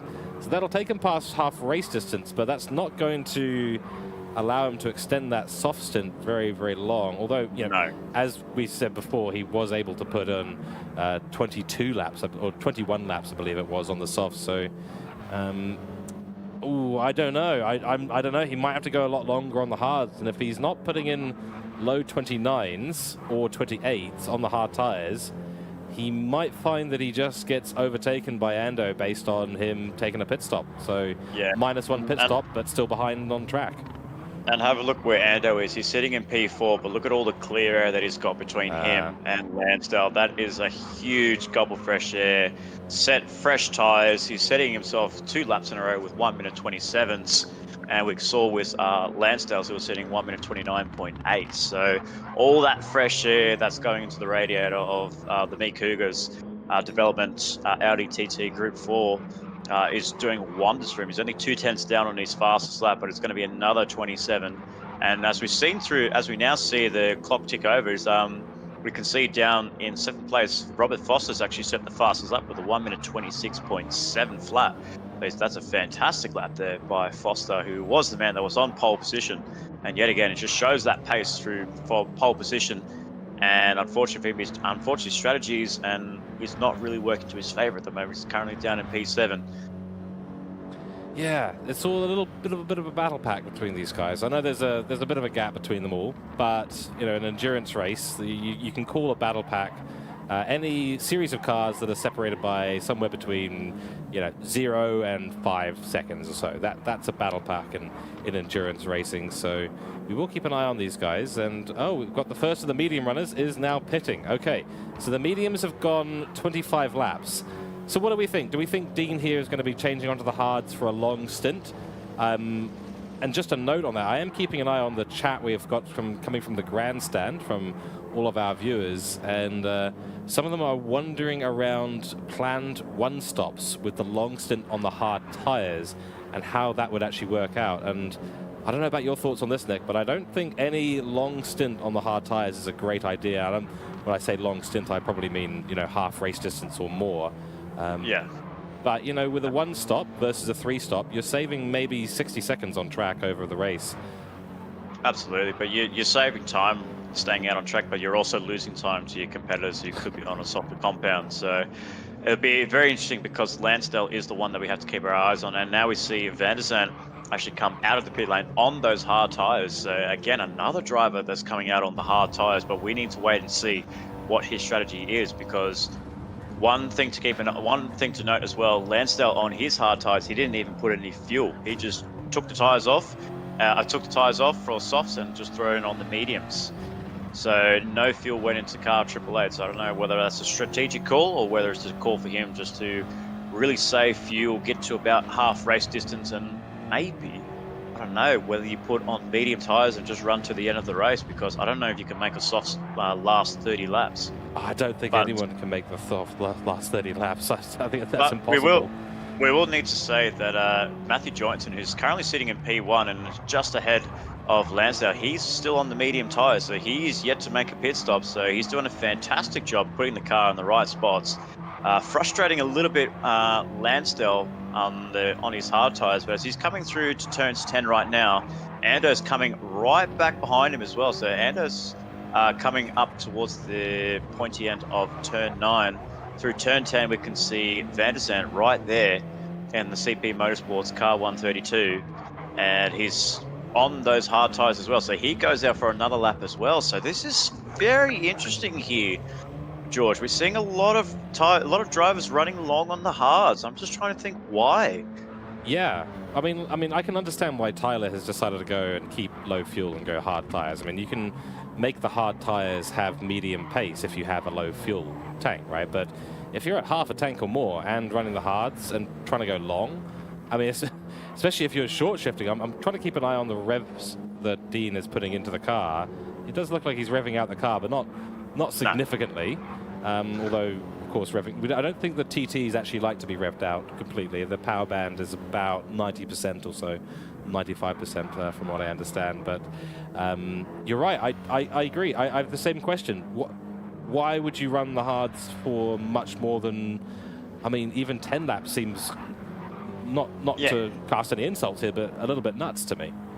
Yeah, absolutely. And I feel like for well now, Lansdale's actually almost made a move on Johnson there through the corkscrew. So they both really struggled there. So Lansdale was thinking about making a move on Johnson through the corkscrew, but he actually lost out a lot of time here, and he's lost time to both, not just to Van der Zandt, he's also losing time to Scott down in P4, who's the only driver out there, as we now finally see Johnson come into the pit lane. So Lansdale will be very frustrated at the Juiced Motorsports driver holding him up there. But in a fair way, you can say he wasn't really held up at all. He was fighting for P1. Johnson had P1, and Lansdale just couldn't find a way through, unfortunately. So both Lansdale and Van der Zandt still stay out, and Ando's not far behind them. If I have to look at the gap between the two of them, they're looking at about 6 seconds between Ando and Lansdale in P1. Yeah, it's getting closer. I mean, we're just in the... This is a brilliant view that we get on board. Of course, cameras all the way through these TT Audi cars. And you can see in the rear mirror now, Tyler is going to be seeing Andrew Scott coming around those corners a little bit in the distance, and he's probably aware that there are soft tires on that car. So he is going to probably be getting a little bit stressed out as well. Obviously, Dean Van der Zandt behind them in between the sandwich of Tyler and Ando. But yeah, I think we're going to see some very interesting strategy here, because Ando's going to need to pit once more, at least. He'll be running another 12 laps or so on these tires. That's... Oof, I'm getting a little bit dizzy with that view, so I'm just going to quickly ask the broadcasting guys to change. It looked like they got a bit dizzy with that as well, going through the corkscrew backwards. It's a very uncomfortable camera position. But there he is. He's right behind the rear wing of the CP Motorsports driver, and it only took him like literally from the opening lap of lap 28. We saw him a fair distance away from IMAT, and now look at him. He's done one lap and he's right on the rear wing, and he's about to make a move on Van der Zandt. So I won't be surprised if he goes for the inside move through to Andretti corner as we go on board with the man in car 787, the victor over the last 2 rounds. He can send a move into the inside line on those fresh tyres. Van der Zandt runs the car a bit wide, opens the door up for Scott to take the inside line. He's going to take it, but they're still going to run side by side going into turn 3. They're going to go around the outside. Is Andrew Scott, and he's done that very nicely. He's cleared Van der Zandt. He's up into P2, and right now up ahead of him is Lansdale, and that's going to be for the lead of the race. Gee whiz, good stuff from Andrew. Yeah, this is... I feel like the tide is falling more and more towards Andrew Scott at the moment, because Tyler is on the hard tire. He's clearly struggling a little bit with his pace, making a couple of mistakes and still in the high 29s, which is not going to make him very comfortable. He can see what the fastest laps are being produced around the track. 26.7 from Foster, who we do need to talk about soon, because he's on a similar strategy to Ando. Yeah. And he'll be catching up to the back of Dean Van der Zandt at some point, although he's a lot further behind. And that might be a strategy difference, although at this point he should just be pushing with everything he's got. But nonetheless, yeah, this is going to get spicy. And right on the bumper now is Ando down the pit straight. Crikey. Absolutely, he's really pulled himself through very nicely. But as we did see, that as you did mention with Taylor up in 5th place, he as well, just like Ando, he's got a lot of clear air in front of the drivers ahead of him, and so does Foster. But we have Ando really pressurizing car 888 for the Track Stars racer in Tyler Lansdale, piloting the way on lap 30 of 60. We're about to go half race distance with Lansdale leading the way over Scott in 2nd place. We don't take our eyes off this battle pack, because we do feel that Scott's going to make a move on Lansdale very soon. Whether it's going to be going before the Rahal straight or on the exit of the corkscrew, we'll find out very shortly. He can't find the traction going up to turn 5. Thinks about a move, showing the nose on the inside, kicks up a bit of dirt, gets a little bit more extra traction, and he finds the traction, he finds the grip to go into the inside line, going through to the corkscrew on lap 30 of 60. He's going to send the move on Lansdale, gets the parking on the apex there, and a beautiful overtake done there by Scott, who now leads the race, who now leads the track race at TCR Cup here for round 3 at Laguna Seca. All right, on the dot of half race distance as well. 45 minutes through on our 30th lap, and the headlights are coming on as well, because there's a bit of cloud out there. I don't think we're going to be running into the late evening at all here, but I think the sun will be slightly setting towards the end of this race, based on my very limited understanding of sunset times in the United States at this wonderful track that we're at today. And I do want to make a bit of a note here about how dicey these cars are, being four-wheel, driven by the front of the front wheels and with a forward-facing engine, so FF cars down the corkscrew. And every time we have a little bit of latency in our lobby today, admittedly, but every time they go through the corkscrew, that rear just looks like it wants to fishtail out from underneath them every single time, especially under braking. We saw the way that Ando's car, as he was making the move on Tyler, just sort of looked like it wanted to spin around, and one bad throttle input and you will turn your car around. The rear is basically light as anything. So luckily they've got that big rear wing, right? Yeah, absolutely right. But we are less than half race distance to go, and the slogan for me, Cooke Development, I want to go fast, and that's what Scott's doing so far. At half race distance, he leads the pack in car 787 as we go down through the grid. We have Lansdale on the hard tyres, as well as Vandersand in second and third place, and right behind, not too far behind actually, is going to be Rolls Canhardley and Robert Foster. We did see Lansdale come into the pit lane, so now he's going to put in some fuel into his car. So getting off those hard tyres, we'll find out what strategy he's going to be on. Then we have GLR Scotty in Scott Taylor in fifth place for as the first of the privateer drivers in car 37, doing a fantastic job. And then in P6, or now up into P5, we have Big Bruce the Shark and Glenn Mead in car 999. And then we have Mark Pacheco doing a little bit of a quiet achiever there in car 773 for Bundaberg Red Racing. So Mitchell Collin very happy to assign a driver in Mark Pacheco to be up in 7th place. And then down the order, we have Renegade 575 and Kevin Cooper for Intercontinental Esports. We haven't seen too much of the ISA driver yet, but he's doing himself a really nice job there. As well, we haven't seen too much of Adard, the leader of Strike Race Tech, up in down into 9th place, which will now be up into 8th place. And then we have Matthew Johnson, car 777, down the order in P10. And then in 11th place, we have Nick Gow in car 29 and the Hankook bright orange and white Audi TT. And then unfortunately, down the rear end, we're not a place where we normally see Ward down here. He's down in 12th and last place. And as we did see early on, he did put in some great opening lap moves there to go from 5th to 3rd, but unfortunately for him, the race has just taken a bit of a turn, and I guess in a way not in the best way for the RoboSport racing driver. Yeah, Ward, I wish we were able to bring a replay today, but sadly our cameras have suffered a similar electrical problem to Kane Patton and Aidan Sampson in that they are just not working. I can see a bunch of broadcast guys around the side of the room looking very stressed. Are they Kiwi presenters that are looking at the cameras? I'll do some checking in the background, Nick, and I'll find out for us, but I do recognize a few of them, sadly. So, yeah, I think we might have brought some Kiwi broadcasting technology over to the United States here. It is not handling the heat particularly well. A couple of burnt out hard drives and burnt out camera lenses, sadly. So maybe we were doing too many close-up shots on the electrically fried cars or the hot brakes on these TT cars or something.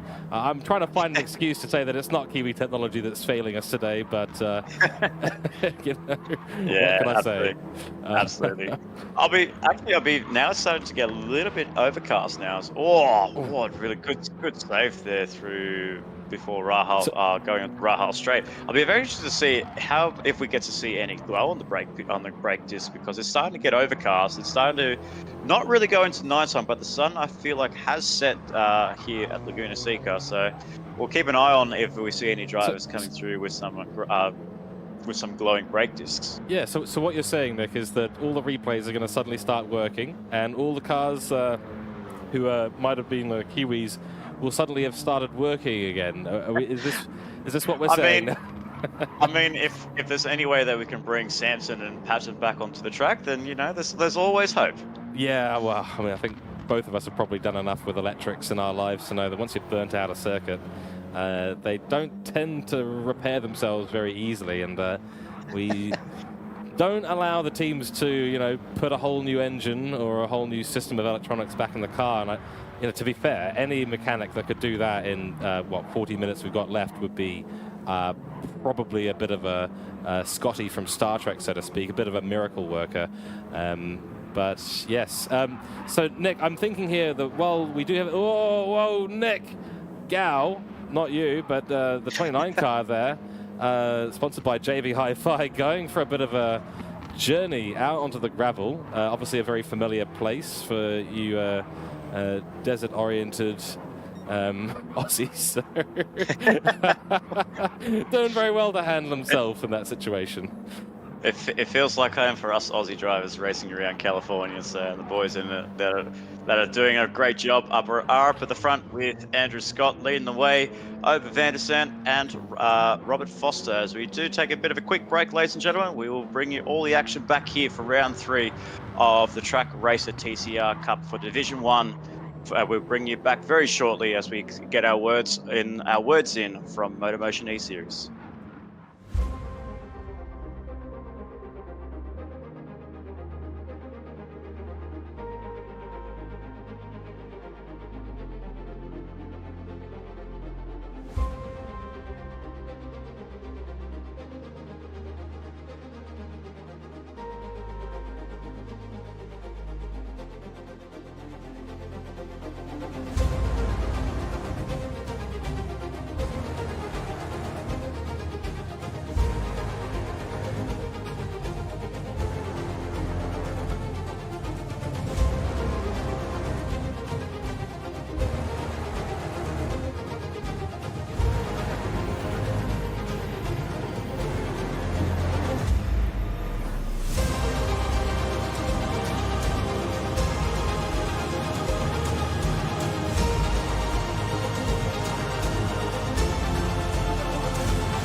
And we are back and continuing our coverage of the round 3 of the TCR Cup, sponsored by Trak Racer at Laguna Seca. 90 minutes here, and we're 51. Give me a second, and I'll say 52. There we go, 52 minutes through our 90-minute endurance race. And us in the commentary box are just taking a nice quick break. So thank you, everyone, for staying tuned for our continued coverage of the second half of this amazing race. And at the moment, we've still got Andrew Scott in the lead for Cooke Driver Development. He's followed by Robert Foster for Mad Turtle Racing. And then we've got Dean van der Sant, who's on the hard tyres. He's just lost a position just before to Foster, who's running the faster soft tyres. And yeah, things have been heating up today at Laguna Seca. A few people dropping out due to electrical issues on the car. It's not able to keep the car in a really, really nice spot like these other cars have. So CP Motorsports here, we're sponsored by Bez Media and Next Level Racing. Dean van der Sant, he's been putting on a good show for us today. We're interested to see where Tyler Lansell is going to come out at the end of this race, because he was leading for a significant portion of the early part of this race. Then he decided to stay out on the hard tires, which myself and Nick, who will be back shortly, were discussing a lot during the first part of the race, and we were finding some niggles with that strategy, because it's not turned out to be necessarily the most optimal thing here. As we do get into the later half of the day, the sun is setting, so you can see all the headlights are now on at this beautiful, beautiful circuit in the United States of America. For those of you who don't know what track this is Laguna Seca, 3.6 kilometers of fantastic racing circuits. It's got a lot of uphill, a lot of downhill, some incredibly difficult, challenging corners. And yeah, it's a brilliant place to go racing. So just really stoked at the moment to have such a good race on our hands at the moment. And I believe we have Nick back in the commentary box. So Nick, I've just been talking about Tyler, who's now on the racing medium tires. So very interesting strategy here. He'll be trying to run for the rest of the race. That's going to be another 24 laps. So he's just come out recently. I think that puts him on something like 8 or 9 laps on the hard tires. But it's going to be interesting finish here, I think, between him, Dean, and Foster. I'm not sure if anyone's going to be catching Andrew Scott today. I've just been theory crafting a little bit around what he's going to be doing, and he's just starting to fly off into the distance a little bit. Yeah, just a little bit is Scott in car 787. So as you did see there, Lansdale is now actually on the medium tyres, and we do have a feeling he's going to be running that stint till the end of the race. But we also have to keep an eye on IMAT, who's yet to pit off his hard tyres. So he's going to be going out for a little bit more of an extended period on his tyres to try a bit of a different strategy, where he might be going on, if he runs the tyres out just a little bit more, he might be going onto the mediums, onto the soft tyres rather, and be coming in for a late charge, because he knows that both Andrew Scott and Robert Foster have to come in through to the pit lane at least one more time. And if they come into the pit lane, guess who's going to be coming in with them? It'll be Dean Vandersen for CP Motorsports. Both of them, or all three of them, could be on the soft tyres at the latest stage of the race. But like you said, Lansdale on the medium tyres, he might get caught out, unfortunately, and he might not be able to close up on the front runners. I'm thinking now that this might actually come down to the amount of fuel that they're going to end up with for their last stint, whether it's, you know, fuel saving through a longer stint on the mediums, the hards, or needing to put more fuel in the car, because there's a big difference. I mean, the refueling rate here for the TD Cup, correct me if I'm wrong there, but I believe it's either 3 or 5 liters per second. So we've seen the full fuel tank go probably most of half race distance. So if you've got enough fuel in the tank right now, you don't even need to put any more in. You should be good to go. Just flick it into fuel map, run it nice and heavy on the fuel, and just go for it at this point. But that's only really if you're on the soft strategy. If you're on the hard strategy, the mediums, you'll be wanting to maybe short shift a little bit, or yeah, well, we did see Lansdale actually make it a half race distance on 3% fuel, so he only just barely made it. So we'll have to wait and see what his strategy might be. Maybe save a bit of fuel in the opening stints of your medium tyres, get them up to temperature, and then once they're up to temperature and you start feeling comfortable around the track, as he doesn't really have too many competitors in front of him now, thank goodness. And he's now sitting in 4th place. But as we did see there, we have seen quite a few battle packs there. It's not just with the front runners in both Vandersen, who's now actually made a move back on Foster. So Foster looks like he's made a mistake coming through to the kink on Rahal Straight. And unfortunately for him, he's just lost out that position too. Vandersen's on those hard tyres still. He's still running some brilliant lap pace, and he gets really hairy on the exit there. As we see now, Foster's coming to the pit lane, so something drastic happened to his car. Maybe sustained a little bit of damage. Oh, well, look at his tires, floor. Nick. Look at that. There it's you go. Just dead on that front right. It was the tires. I thought he actually must have clipped the barrier there, but no, he definitely made a mistake. I did see a little bit of dirt, a little bit of the camera, the tracking monitor go off on turn 6, and yeah, unfortunately for him, it wasn't hitting a barrier; it was just running wide. And there's the culprit of why that was the case. So the front right tyre here very heavily used on the loaded side. Lansdale's coming through the 10 right now. He'll be overtaking Foster. He'll be getting back P3, but what will the distance be between those two? Because if Foster jumps back on the soft tyres, this could get very interesting in how Foster closes up on Lansdale at the back end of this race. So there he is. He's coming out right now, but he's on the soft tyres. So the Mad Turtle Racing, with only 22 laps to go, they've gone onto the softs, and they're going to go right to the end of this stint. We can see the brake disc glowing on the car AAA Track Stars racer, and Tyler Lansdale in 3rd place is now going to get hunted down by Robert Foster, who's come out on those fresh soft tyres. So he'll be coming in through a late race charge, and he'll be looking to go for a very strong undercut on Dean Vandersen after he went for a bit of an excursion through the kink on the left-hand kink on Rahal. So we'll wait and see how close he can get to both Lansdale and if he can get an undercut strategy working on Van der Zand. I was about to say it would have been a bit of a miracle for Dean, despite him being, you know, an incredibly fast driver, to overtake a driver as fast as Foster on the hard tires when Foster's on the soft. I just wouldn't have believed it, but that's what happened, and the only reason it happened was because the soft tires of Foster were so, you know, gone at that point. But yeah, it doesn't look like he had made a mistake, just ran the tires a little bit too hard, maybe a bit of a puncture situation, so he just didn't have any grip. I mean, these front-wheel drive cars, when you don't have a tire at the front, they don't really turn. No, absolutely. But what really staggers me a lot is the consistency that Dean's actually showing. If you look at his lap times there, they're all like low. They're ranging from low 1 minute 29s to mid 1 minute 30s, and the consistency he's been having all race is fantastic.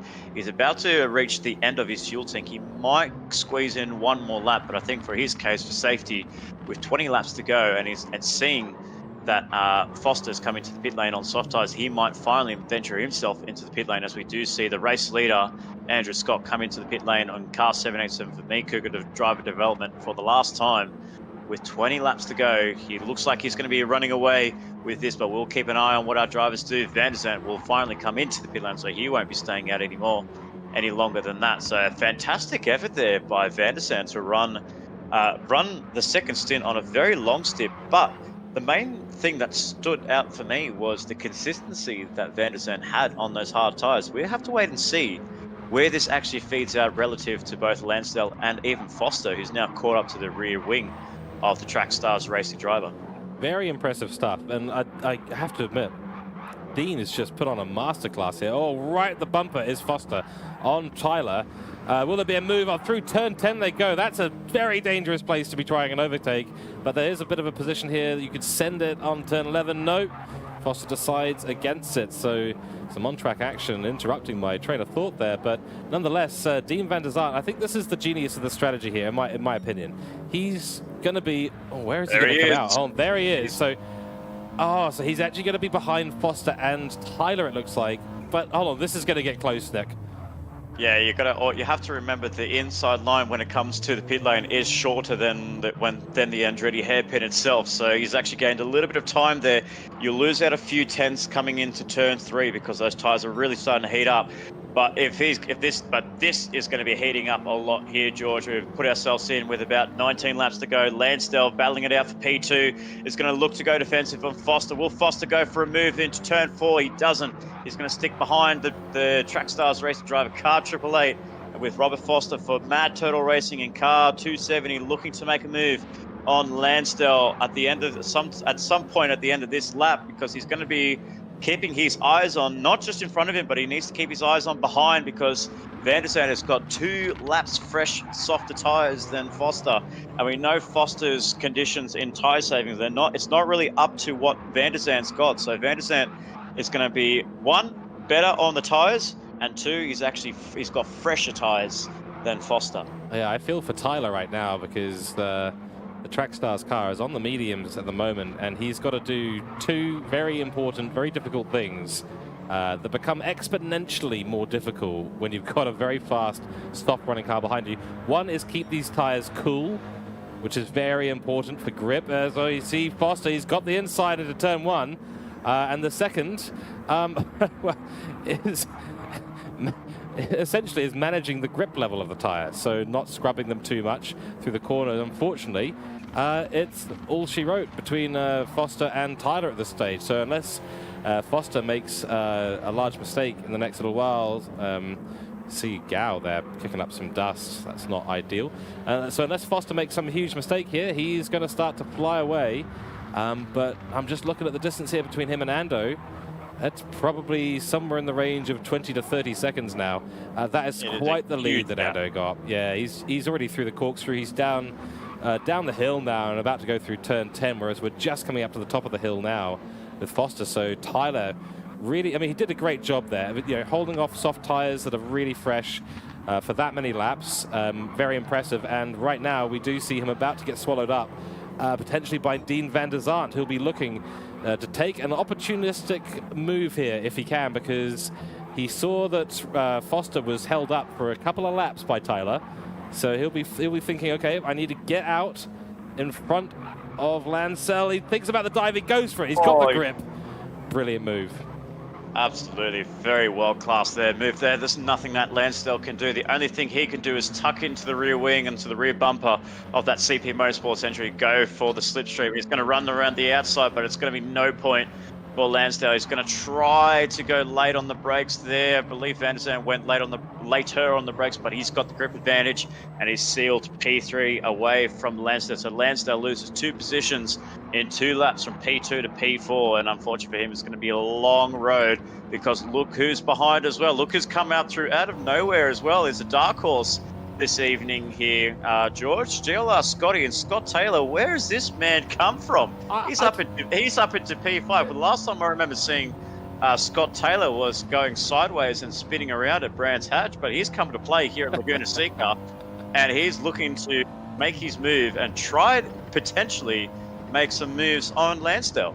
Yeah, the man who we saw spinning in the early morning dew-covered grass of Brands Hatch is now here, flying like an absolute dust devil on the dry, dusty surface of Laguna Seca. So what a performance here by GLR Scotty, and to the point of look who's behind, twofold here, but the first fold is Tyler is going to be worried because GLR Scotty is on the soft tire, and Tyler's run wide in turn 10-2. He's losing second after second to the cars behind him. Oh, that's very worrisome for Tyler. He's gone from leading this race earlier on, unfortunately, to ending up finishing on a medium strategy that he has to extend now after, I believe, about 8 laps already on the mediums for another 16 laps. He's going to be struggling towards the end. I really think he is.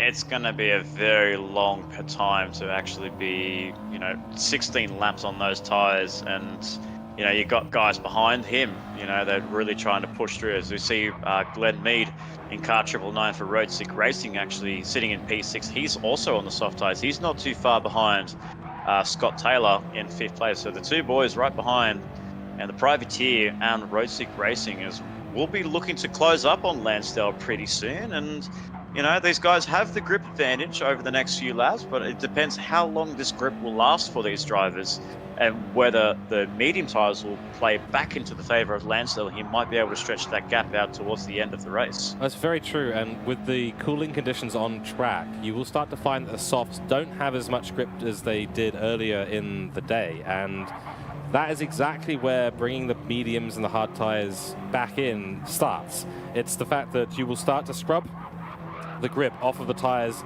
Mead giving us a perfect demonstration of exactly that. Scrubbing the grip away from the soft tires much faster in these colder temperatures. Usually you'd expect that to be more of the case in the hot weather, but if you're sliding around a little bit more, so for example, Daytona, for example, in the nighttime, the soft tires will wear at about the same rate as in daytime, mainly due to the lack of corners and the consistency of the camber. Whereas here, the camber is very on and off. You're very uphill, downhill, and one small miscalculation of getting into a corner, you will scrub your tires immediately. You can hear the tire screeches every time he turns in, every time he tries to correct the angle at the end of the corner. So you have to either be incredibly consistent to keep the softs cool, otherwise you're going to scrub them off. And as you said, Nick, it'll bring the mediums back into place. So while we are worried about Tyler, who is actually, he's got Nick Gow, who I think he's lapped traffic. Yeah, blue flag is out. He's managed to get past Nick Gow, but the medium runner of Tyler now looking in his rear mirror and will be worried about the Kmart-sponsored 37 car of GLR Scotty.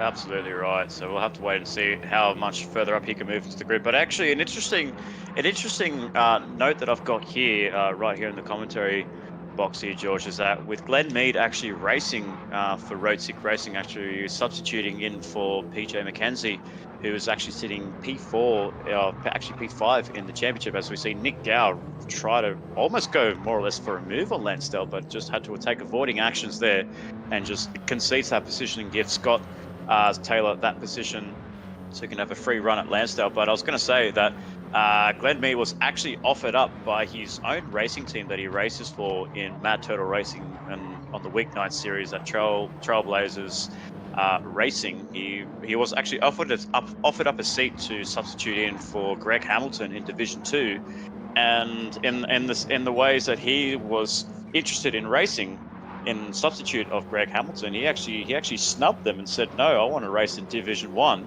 And lo and behold, his the rival team that is from Mad Turtle Racing in that series is Road Sick Racing, and came up with an opportunity, came up to him with a bit of with a one race contract and say, come race for us in Division 1 and race with the top boys in the Track Racer TCR Cup. He signed the paper, he signed the deal, and he's sitting very nicely in P6, but a bit of a snub on his old team, on his current team, to run for an opposition team who were doing really well to get that car up into P6. Wow, that's drama worthy of a Drive to Survive episode, I believe. Maybe we'll have to start something in that line, but it almost seems like a bit of an Oscar Piastri situation. Despite what's been announced, I am not driving for my current team, and I've actually signed a contract with someone else. That's so it's doing a little bit of an Oscar Piastri there. It's actually it's quite impressive to see that, actually. Good to see some political drama on the grid for MotorMotion E-Series as well. It's any good league's got it. Yeah, every league's got their political dramas and all that. But look at Scott. He's really closed up on Lansdale. Lansdale's really struggling here. I don't think he's really got those tyres into phase as he goes running off into the dirt there. As we look through his lap time, setting consistent 1 minute 29s there. So very good consistency from Lansdale. But if we look through to Scott's lap times, he's getting himself into the 1 minute 28s, 1 minute 27. So yeah, so a lot quicker than Lansdale.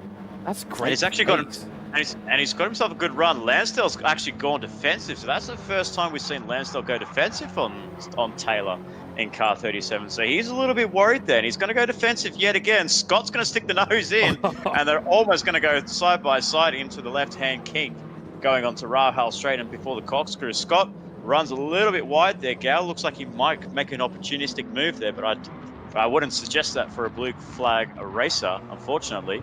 And Scott has just lost a little bit of time to Lansdale, but he's got the eyes on, and look, and behind them is Glenn Mead and Big Bruce the Shark. The Kiwi Barry White is hanging around, trying to rest his vocal cords just to sing us a lullaby song tonight to see if he can get himself into P4 at the end of this race. Remember, fish are friends, not food, but in this case, all the competitors around him are fish that are indeed food. And look at this little battle pack we got forming up now. 4 cars, although 3 cars minus Nick Gow, who I had to study this up on the regulations and have a little look about the blue flag rule. You are, when you're blue flagged, within a lap, you need to be moving out of the way of cars behind you, which inevitably pushes you down the order of the field. But we do know that Nick Gow is no slouch when it comes to being a quick racer. He can hold his own for the most part with some of these guys, maybe for a few laps or so. And we know he's got some. He likes to have his elbows out as well as a racer. And you are in fact allowed to unlap yourself if you are clearly faster than the cars ahead. But it's something that we did see and very much note at Brands Hatch was Nick Gow maybe treated the unlapping of himself with a bit too much elbow than he should have. Yeah, absolutely. And I don't think, unfortunately for him, he's not really obeying the blue flags at the moment. So he might be getting himself into another chat into the steward's room. So whether that could be a second warning for Nick Gow about blue flags, because I feel like in a way he's kind of hampering Mead's progression because he's sitting right behind. You can see his tyres, they are really burning up at the front and sitting in behind the rear wing of a lap car, which a car that you don't want to be fighting. You want to be fighting Scott Taylor and Tyler Lansdale for P4 in this race, and that would be a fantastic result for either one of these boys. That if Lansdale can hold off, he'll be happy with that. But unfortunately, maybe the strategy definitely hasn't gone his way. So we'll keep our eyes on our battle pack there, as we can still see up in P2 is Foster still holding off from Van der Zandt. So Foster's still doing a good job there, but we do know that Van der Zandt has got some fresher tyres on his Audi TT, and we can go back up to the front. We see Andrew Scott, who's got probably some very good tyres as well. It came at the same time as Van der Zandt. They're both running some really good lap times. They're 1 minute 27s. No one's able to challenge Foster with a 1 minute 26.7, which was set in the first half of the race. So some incredible driving there by the Mia Cougar driver development. As we look down to the back of the field there, unfortunately we can see Nick Gow, who's running a little bit wide there. That's one way hopefully... to get out of the blue flag way, isn't it? I was about to say something similar. You took the words right out of my mouth. Well done. That's good. Oh, as he runs wide again. So unfortunately, yeah, losing a little bit of traction there, but unfortunately sitting in 12th and last place. And then we have Ian Ward for Robbo Sport Racing. Not the race to remember, unfortunately, for Ward. And it's just going to have to be back to the drawing board for Robbo Sport Racing, from what I'm hearing as well. The substitute driver that's going on in Division 2 is actually running the opposite strategies, and he's running on lap 42 of 60, and he's actually leading the race, which is the substitute driver in Nick Pears. He's actually leading the race on lap 42 of 60, and he's doing a fantastic job getting that second division Robbo Sport Racing Audi TT up the front, as we finally see Gow in the pit lane, out of driver's ways and out of harm's way. Kevin Cooper in Renegade 575 in 10th place, and then we have Shane Addard in 9th place. Unfortunately, we did see a few glimpses in the early phases, but unfortunately, I guess in a way it's a bit of karma on his end. He's running the wrong number, he's running the wrong car, and I guess in that sense you have to run low down the order there. So that's a bit of a penalty on his end, don't you think? I would say so. I mean, whether it's just for inconvenience for us in the commentary box or actually not obeying the regulations of the code. I think it could be that. And then we see Pacheco actually come into the pit lane, so he looks like he might be going for a short stint on the soft tyres just to finish off this race for his debut race in, I believe, the Bundaberg Red Racing. Yes, from privateer to Bundaberg Red Racing, so he'll be very happy.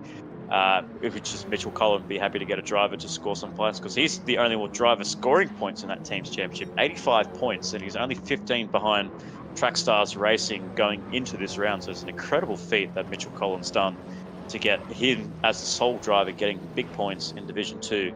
Yeah, depending on Mitch Collins' finishing position in Div 2, something we haven't actually mentioned so far this race. So this is an endurance format, one of I think 3 that we have in this series. Correct me if I'm wrong on that.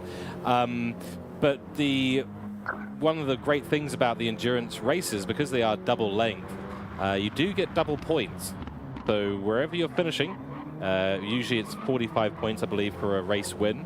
You'll be getting 90 points this round. So, you know, that fight here, oh, we've got some action going on, but the fight here, this is worth some serious points.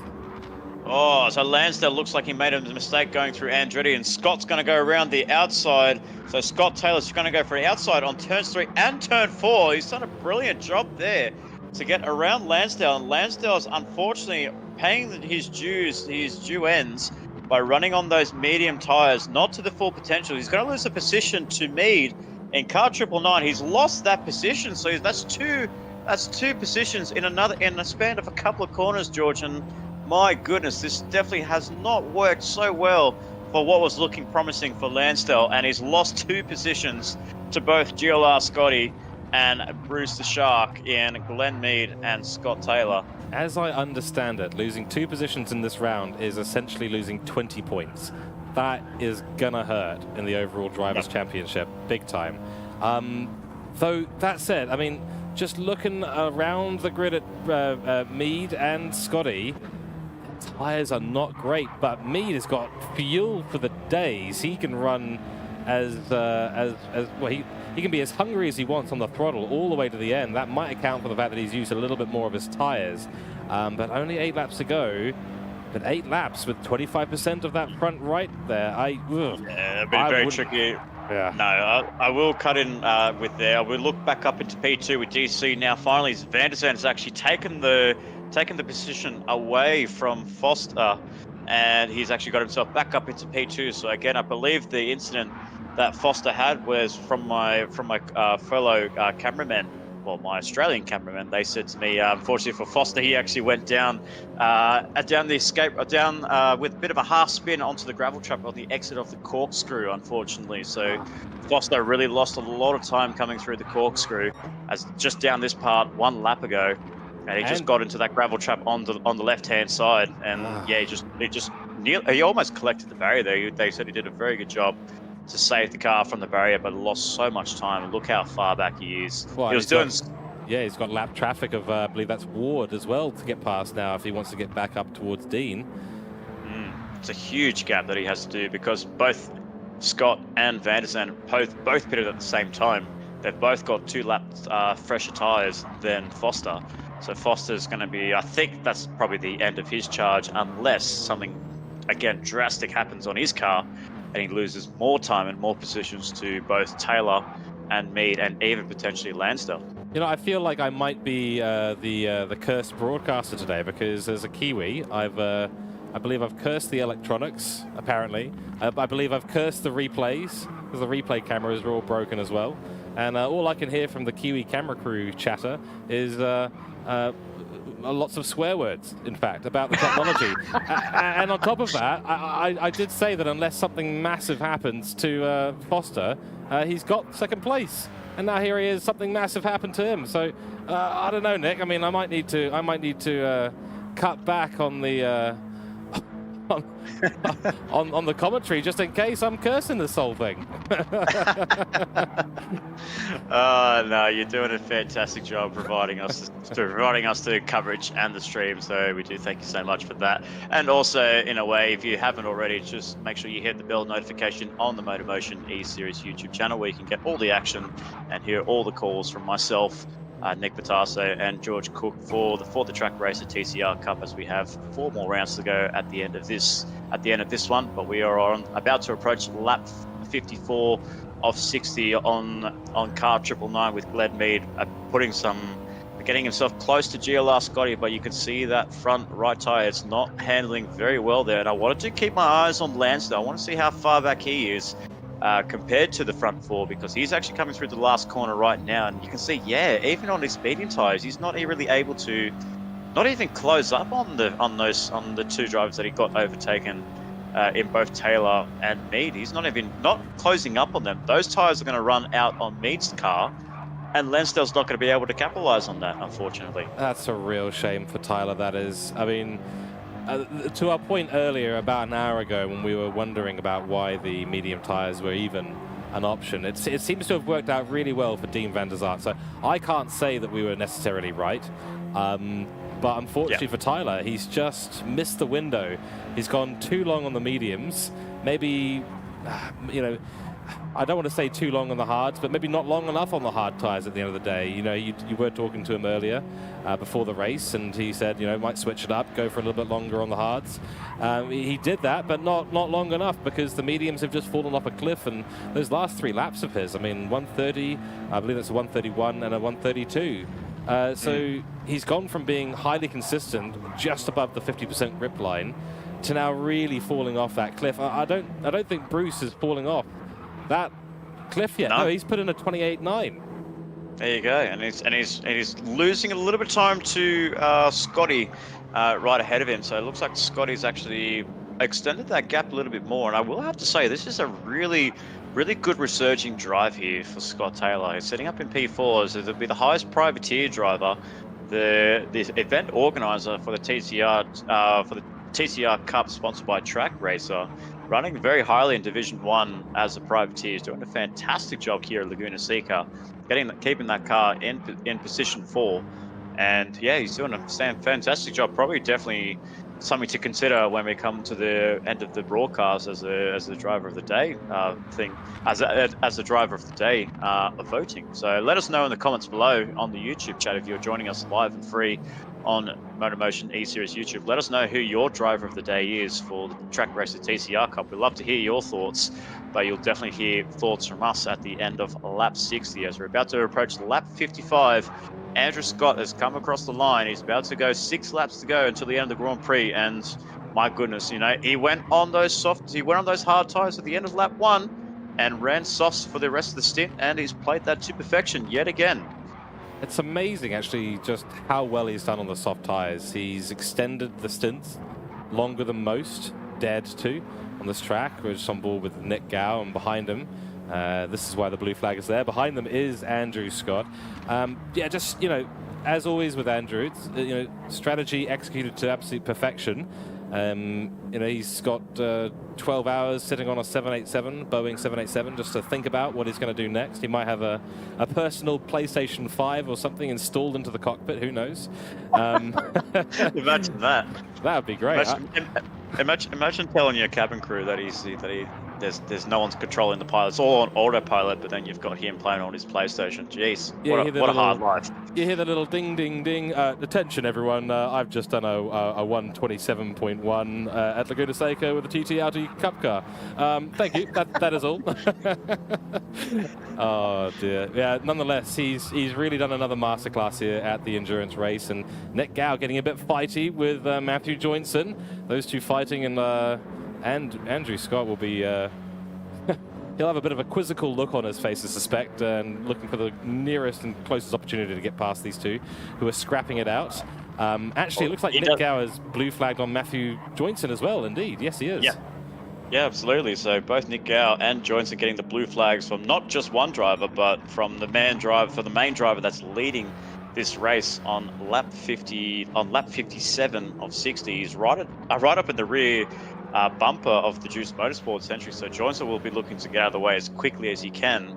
As you can see, Andrew Scott really just high beams there, just trying to get Joinson's attention just to move the car away from him. But in a way, for Scott, he doesn't need to take any risks because he's got a huge margin over Van der Zand in second and over Foster, so he doesn't really need to play his cards and doesn't really need to go for those risky moves. As he's coming through to the corkscrew right now, going for an inside move there. Really brilliantly done there from Scott. But I guess in a way, it's just, yeah. I will keep my opinions on blue flag racing as we want to keep this broadcast, as friendly as possible. But we can always hear opinions from other drivers and other commentators and lead experts. As Andrew Scott's coming up to the last corner now, about to start lap 58 of 60. Yeah, absolutely. And I have, unfortunately, more news from the pit lane to report.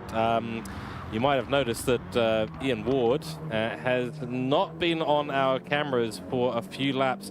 His car was sitting in the pits, and he was desperately trying to fiddle with something on his wheel. But it looks like the car is just not going any longer. We haven't had a confirmed report of exactly the issue. I don't think he's running any Kiwi electronics on board, so I don't think it's that, but maybe an Australian-made engine. I'm not quite sure. We'll see exactly what the engineers do tell us after the race, but sadly, it does not look like he's coming back out at all, as they are wheeling his car back into the pits. So that's Ward. He's not with us anymore, sadly, so he will be out of this race for now, and I believe he's completed the mandatory race distance, so he will be awarded last place in this race. Absolutely. So very unfortunate there for Ward there, but like you said, yeah, he did complete the mandatory laps that he needed to do, and I guess a bit of fortune goes for Rover Sport Racing, getting some desperately needed points there, just to keep any hopes in the team's championship, just to get themselves up into that top 5. But yeah, very unfortunate to see Ward rolling himself back into the pit lane. A little bit. I would say maybe a little bit disappointed after that. After the first opening laps, he was up into P3, nice and early in the race there. So I'm unfortunately, surprised. Yeah, I'm surprised for Ward. I mean, he had that huge fend. He started on the soft tires. Maybe it was the pit stop with the hard tire stint that he got a bit worried about. We saw him make a bit of a mistake into one of the corners. I wonder if he's picked up some damage on the car somewhere that wasn't particularly visible, and that's just ruined the longevity of his drive. 100%, absolutely. And as we're about to go with, we're riding on board with GLR Scott. He's about to coming through the corkscrew for what will be the second last time, or the third last time. We'll catch up with Andrew Scott, who's coming up into P1, or who's sitting in position 1. He's coming through, I believe he's about to come up to turn 5 right now.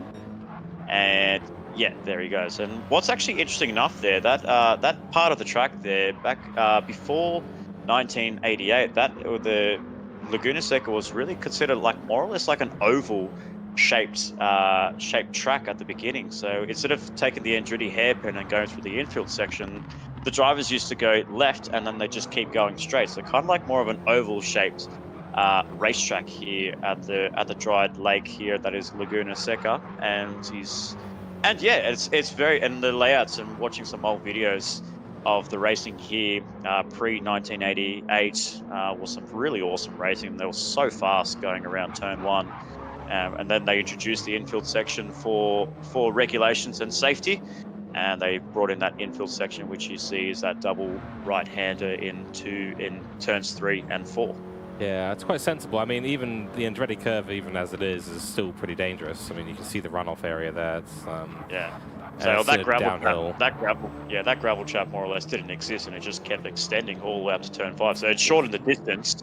It shortened the distance of the track 100% by I think about 700 meters or something like that. So it was a 2.9 kilometer circuit. Yeah. So yeah, it was very fast. So if Ando's slogan, he wants to go fast, I mean, he's got to travel back to 1985 if he wants to go fast. I'm just thinking, you know, if at some point they're going to have to start going back up the hill on that old circuit layout, so they're going to bottom out the car at the speeds that they would be going, because it's, you know, it's no joke of a pit straight as it is in this layout, let alone adding another 300 meters to that. Absolutely right. And as we're about to go for lap 60 of 60, it's Andrew Scott in car 787 for the Me Cooke Driver Development coming through the corkscrew for the last time. 60 laps coming down the corkscrew is always a tense moment for a driver in any forms of racing category, whether it's virtual world or real world racing. Andrew Scott's navigated that coming through to turn 10 for the last time. The crowds are not many up on the paddock hill on the right-hand side, cheering on the Me Cooke driver. And for the last time, it is going to be Andrew Scott taking a hat trick of victories here at the Trak Racer TCR Cup in Division 1, taking victory.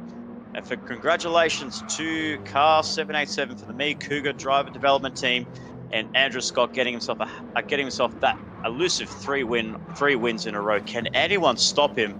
Can anyone, and especially the likes of Van der Zandt or Foster, can they stop him the next time for the next round, as we see Van der Zandt coming up into P2? That's another podium for the CP Motorsports driver. Fantastic result there by Van der Zandt, getting himself up into the podiums. And Robert Foster, after what was a miserable Brands Hatch race, has solidified himself back into the championship hunt, getting himself P3 at the end of this race. And GLR Scott Taylor, that is a worthy drive there from the man in car 37 up into P4. A great job there for the privateer car 37. And Glenn Mead, the substitute for PJ McKenzie for Road Sig Racing, up into P5. And then we have Lansdell running up the rear of the field in 6th place, with Johnson, Dids out in 7th and 8th place. What a race we have had. That's absolutely brilliant. The lights are going down now at Laguna Seca, and we will take you all through the results today, which you can see on screen now. 90 minutes on the mandatory hard tires at Laguna Seca for round 3. Just, you know, before we get into the actual results, I think there's a couple of standouts through here. And also, obviously, a mention to all of those who were not able to finish the race. That's Kane Patton, Aidan Sampson, and Ian Ward, who had some technical difficulties with their cars. But nonetheless, I think, you know, some standout performances here. Scott Taylor just came out of the woodwork today. Mead, having not driven the TCR car at all before. Great job on debut here as a replacement driver. And I think as well, Pacheco, being newly signed with Bundaberg Racing, top 10 for him. So 10th position actually overall. I think good drive for him overall. But yeah, look, I think we should get everyone's in chat. Please do let us know who your driver of the day is today for our 90 minutes at round 3. We're certainly interested to hear your thoughts. And Nick, I'm going to give it over to you to take us through the results and give us your driver of the day. Absolutely, thank you very much. But yeah, as we did see, Andrew Scott coming across the line, just taking another dominant victory here in the Trak Racer TCR Cup, taking the full points, double points here tonight for the 90-minute Enduros here at the WeatherTech Raceway, Laguna Seca, taking first place for Me Cooke Driver Development yet again. That's 3 on the trot for the man in car 787. Dean Van der Zandt getting himself another podium in this championship, so doing himself really good jobs to keep Andrew Scott right on his heels and keeping a worthy contender for the championship in the TCR Cup, with Robert Foster, after all the lows from Brands Hatch, has now come up into a positive mind for Mad Turtle Racing, getting himself onto the podium. So the top three really celebrating at the end of this race, having a good old yarn, bit of a banter chat up on the podiums there. And one man who doesn't really need to be celebrating with champagne or up on the top steps, Scott Taylor in P4. That is a fantastic drive there by the man in the privateer 37, and his team are ecstatic with that result there. The little team that dreams big. He's got himself a P4 here at WeatherTech Raceway with Glenn Mead, the substitute driver. Like you said, he's done himself a fantastic job for Road Sig Racing, getting himself up into P5. Unfortunate end for Tyler Lansdale in 6th place. It was looking so good for the Track Stars racing driver, leading the early stages in the first stint of the 90-minute enduro. Unfortunately, finishing down in P6. Matthew Johnson for Juice Motorsports, as we did see, was lapped by Andrew Scott, finishing up in 7th place. Shane Addard for Strike Race Day. A little bit of a quiet race for Shane, but some good points nonetheless for the Strike Race Tech driver in P8. Kevin Cooper as well, not too much action on his end, finishing in 9th, but finishing ahead of Mark Pacheco, who is now the newly signed driver for Bundaberg Red Racing. And then the rest, rounding up the rear of the field, is Nick Gow, with Ian Ward finishing over 75% race distance. So getting classified those 18 points, crucial 18 points for Robert Sport Racing. And unfortunately, the DNFs from Kane Patton and Aidan Sampson in the early stints, in the early phase, not even a quarter race distance, ladies and gentlemen, in this 90 minutes Enduros. And then Naki Nax, unfortunately, not making the race start in 15th and last place. Yeah, so before we get on to the standings as they are now, I do understand our broadcast team is furiously getting those all sorted out for us. Driver of the day. This is a tough one today, I think, for me at least. Yeah, absolutely, for me too. And I'm gonna have to say it. I don't know if you're gonna say if it's gonna be that driver or not, but I'm gonna give a name and see if you agree with me, yes or no. I'm just gonna have to give it to Scott Taylor in 4th place. Well, yeah, ironically you're saying that. Yeah, yes, I completely agree. I think we know that Scott, Dean, and Foster were going to be fast. They qualified very, very well. Good strategies overall. We know how consistent they are, but Scott Taylor. Privateer, racing on his own, setting up his own car, setting up his own strategy. I think he pulled a rabbit out of the hat tonight. That's a brilliant victory, and 60 points as well. Taking that through into the championship for Div 1, that is worth... It might as well be a perfect weekend for his point of view. Yeah, absolutely. He's got a very small crew running his 37 Audi TT. He's playing the lead role of team leader, strategist, engineer. Just not hiring. He hasn't hired too many personnel, changing the tires on his car. He's actually working some of them overtime to really just get those cars, to get his car and get his 4 wheels on his wagon out onto the racetrack. And my goodness, the little team that can dream big. And I believe Taylor has done a fantastic job showing the big teams. He is a force to be playing. He's a force to reckon with in Division 1 in the TCR Cup. Too right. Yeah, obviously honourable mentions, of course, to our top 3 finishes, and I think for Mead as well, being on debut at the TCR Cup. So absolutely fantastic job for them. All right, so the broadcast scheme is telling me that the new standings are available. So here we go, the Drivers' Championship for Division 1. Here are the standings as they are. So as mentioned before, 3 wins in a row for Scott. That's 90 points, 90 points, sorry, 45 points, 45 points, and 90 points this round. Double points for the endurance round. Puts him on a grand total of 180 points for Me Cougar Driver Development. Andrew Scott leading the way now by 23 points. That is quite significant going into round 4. In 2nd place, it is Dean van der Zaart for CP Motorsports. He's on 157 points, a great finish for him today. 3rd place, Robert Foster, so Mad Turtle Racing. So we've got a Drivers' Championship lining up the same way as the finish of our Laguna Seca race today, but 124 points for him in 3rd place. And then Tyler Lansell on 105 points for Track Stars Racing. That is a great little gap he's got to the 5th place, Scott Taylor, who has really bagged himself a huge amount of points. Was it 60 points? So he's gone from 17 points to 77. Yeah, I was about to actually say that. I was about to make a comment on that. It's just that just came out of nowhere. So yeah. 17 to 77. Take a bow, Scott Taylor. My goodness, you've definitely surprised me for sure. Yeah, likewise. Wow. I think that's just brilliant. I mean, that would have put him I'm just thinking here, he would have been 14th or 13th in the Drivers' Championship. He's leapfrogged nearly the entire grid. He's got up to 5th place. Great. Yeah. That is a fairy tale story in the making right there for Scott Taylor, and I'm excited to see what he can pull out of the bag for the rest of the season as well. Can he get the top 5 in the Season 1 in Division 1? That'd be quite the achievement in amongst such a stacked grid. And continuing down the field, we've got in 6th place Matthew Joinson for Juiced Motorsport, the PLE-sponsored car, on 69 points. That's a bit of a magic number. 7th spot for Kevin Cooper for ISA Esports. He had an okay drive today, but fell a little bit behind and wasn't really... was sort of running in the doldrums a little bit there, but 60 points for him. 8th spot to Ian Ward, who unfortunately had a car issue late in the match, but still bagged himself those 18 points. That has gotten him up a couple of places in the championship. And then we've got Shane Attard, for Strike Race Tech on 56 points. P. Max, that's Mackenzie there. And he was not racing today, if I'm correct. Yes, sorry, he got a missed round today. So he won't take advantage of the double points that were available. And that is your top 10. Absolutely, and I will say on PJ Mackenzie and how crucial it is when it comes to a double points race. He was sitting 4th in the championship coming into this round.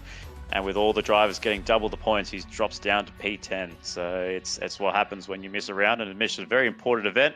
But, you know, life, real world comes first. But I guess in a way, it's like we'd love to see all of our regulars racing tonight. And unfortunately for PJ, not able to make his attendance, which is a bit sad. But he'll be looking to make a event come round 4 in 2 weeks' time. And then we have Mark Pacheco in 11th place for Bundaberg Red Racing, scoring the points as a privateer, now scoring as for the big team in Bundaberg Red Racing, 38 points next to his name.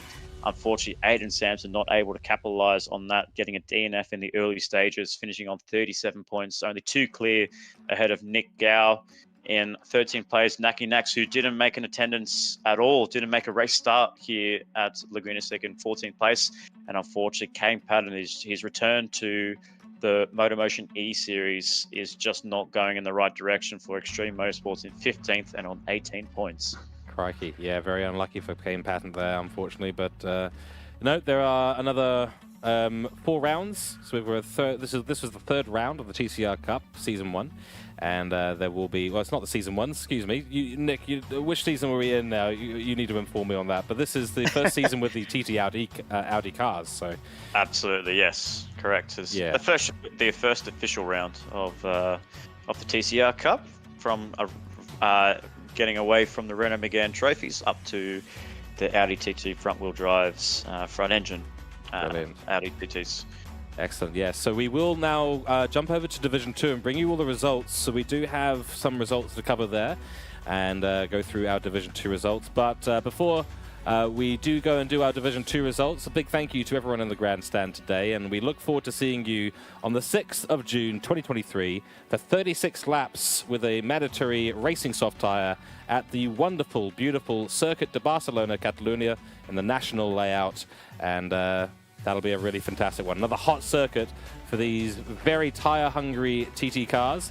So please make sure you join us. Put that in your calendar, 6th of June, 2023. And of course, if you did enjoy tonight's broadcast, please hit that like button. Subscribe to the channel. It really does help us out here.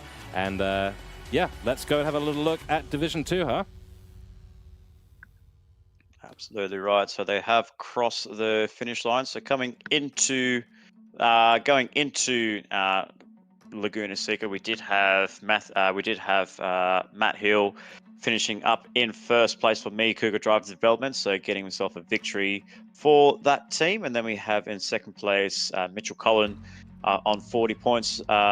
We had Matt Kutcher in 3rd place, and we had Ben Churchill, Sean Parker, and Charles Nathaniel in 6th place. Sean Middlemiss and finishing up in 7th place. And then the team's championship going into Laguna Seca, we had Colin still leading the way ahead of Kutcher in 2nd place for Diffusion Race Engineering. So only 10 points separating those 2 drivers. And then Matt Hill in 3rd. So he got himself some really good points at the end of that Brands Hatch race. But the race has been completed at Laguna Seca for Division 2. And we're about to go over to our results screen right now to tell you our victor in the Trak Racer TCR Cup. And it's going to actually belong to Nick Pierce, so the late substitute for RoboSport Racing, replacing or substituting rather for Sean Parker. Nick Pierce, who was slated to race in Division 1, as we did see early in the broadcast, was slated to run in Division 1, but got called in to race in Division 2 for Sean Parker.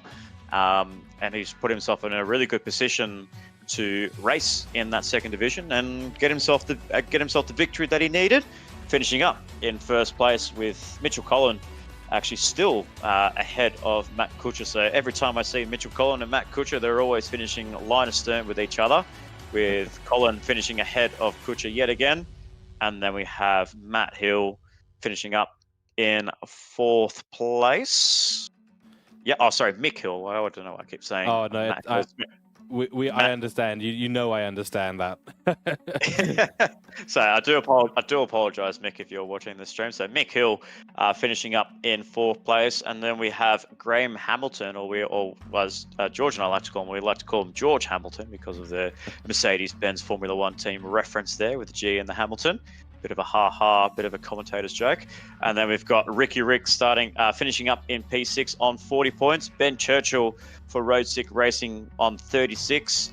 And then we have Mark Hasseldine for Extreme Motorsports faring much better on the Extreme Motorsports camp. So something to cheer about, at least, with Hasseldine finishing up in 8th place. And then Shaw Middlemiss finishing up in 9th place. And then SK Hoey inside the top 10. And just a very quick note on the 10th place there. I've been contacted by who we've been calling SK Hoey previously, but no, it's two names. So Kingsley Hoey is the name.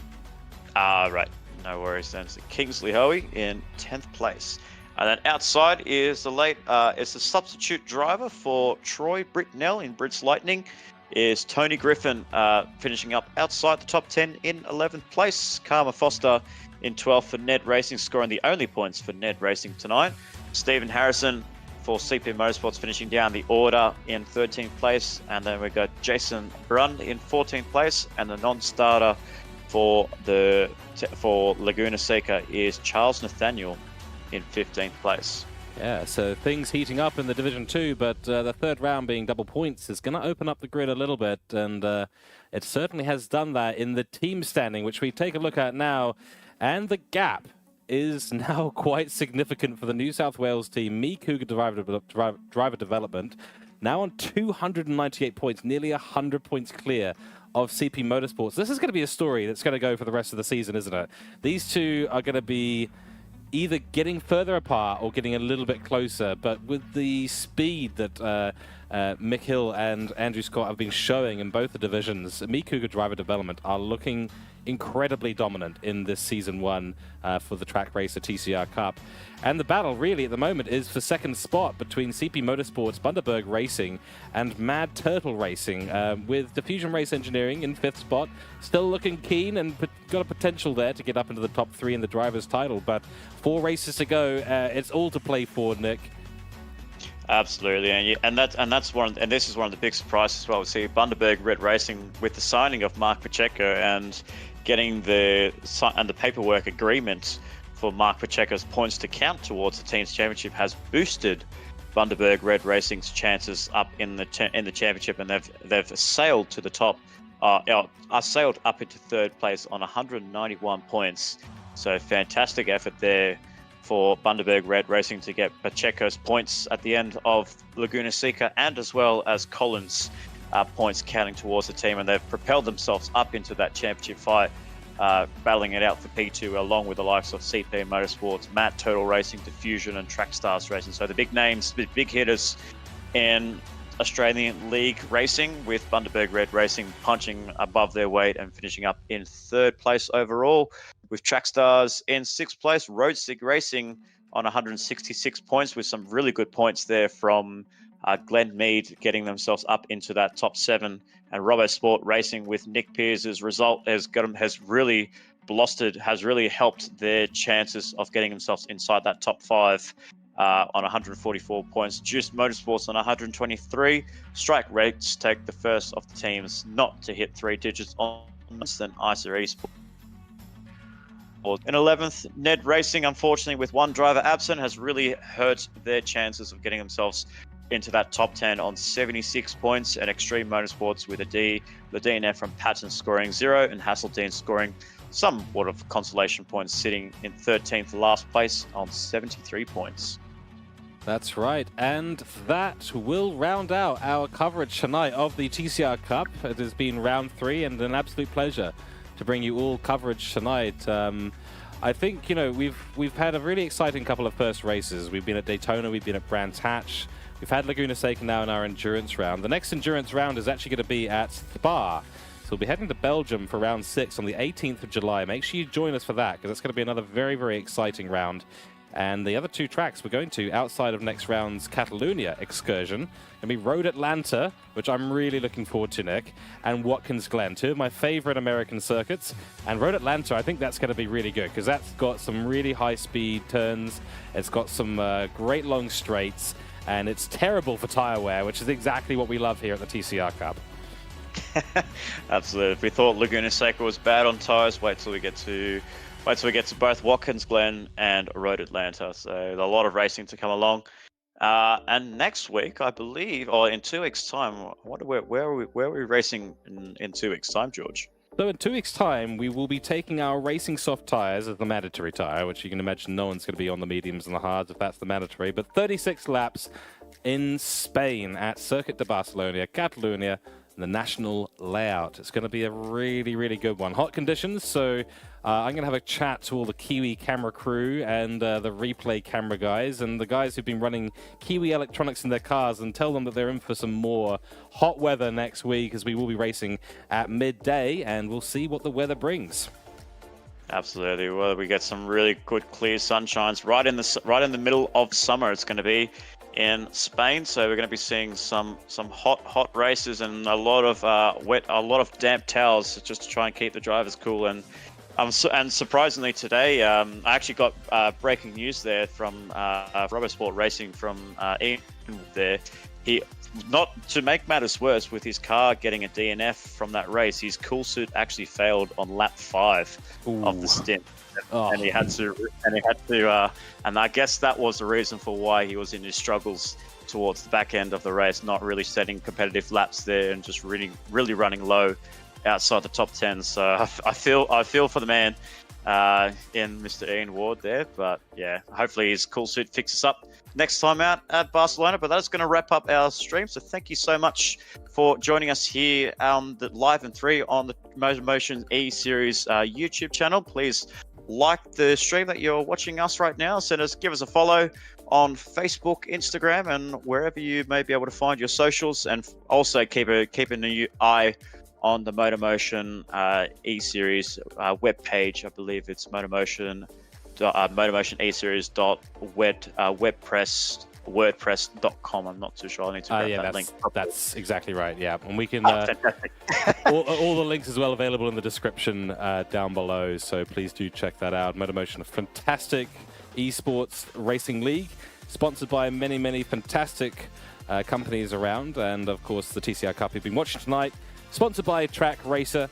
So please do give them a look as well. They do some fantastic stuff. But a shout out to everyone behind the scenes at MotorMotion E-Series for helping us put all this together in the commentary box. It really makes our job a heck of a lot easier, I have to admit, Nick, when we've got all the information, all the imagery, all the video and everything that goes in behind. It's a huge amount of effort that is put in. Yeah. So big thank you to everyone behind the scenes.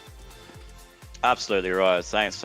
We thank the MotorMotion E-Series administrators for giving us the tools and equipment to bring you all the live action here for the Track Racer TCR Cup. Tune in next week as we go racing in the Player One SimGear GT3 Championship, where we'll be bringing all the live action at Daytona International Road Course, where you'll be seeing both Group A and Group B lobbies on the YouTube stream. But as well, you'll be seeing some live action on Crazy Good Kung Fu's Twitch channel. So follow him on Twitch, Crazy Good Kung Fu, and you'll be able to watch all the Player One SimGear GT3 Championship for lobby for Group B in that championship, where it's going to be some exciting racing in. There's some really exciting racing in Group B, and you'll see some more exciting racing next week at Daytona International Racecourse. But thank you for joining us, everyone. As we will get out of here. People are trying to get into the commentary box. Really, they really want to throw us out of here, but we're not letting them. We're not giving them the microphones because we want to be here all day. We want to be here all day, every day. You can't tell us what to do, you know. But we will say, on behalf of George Cooke and myself, Nick Pautasso, thank you so much for tuning in, and tune in 2 weeks' time, where we bring all the action in Barcelona.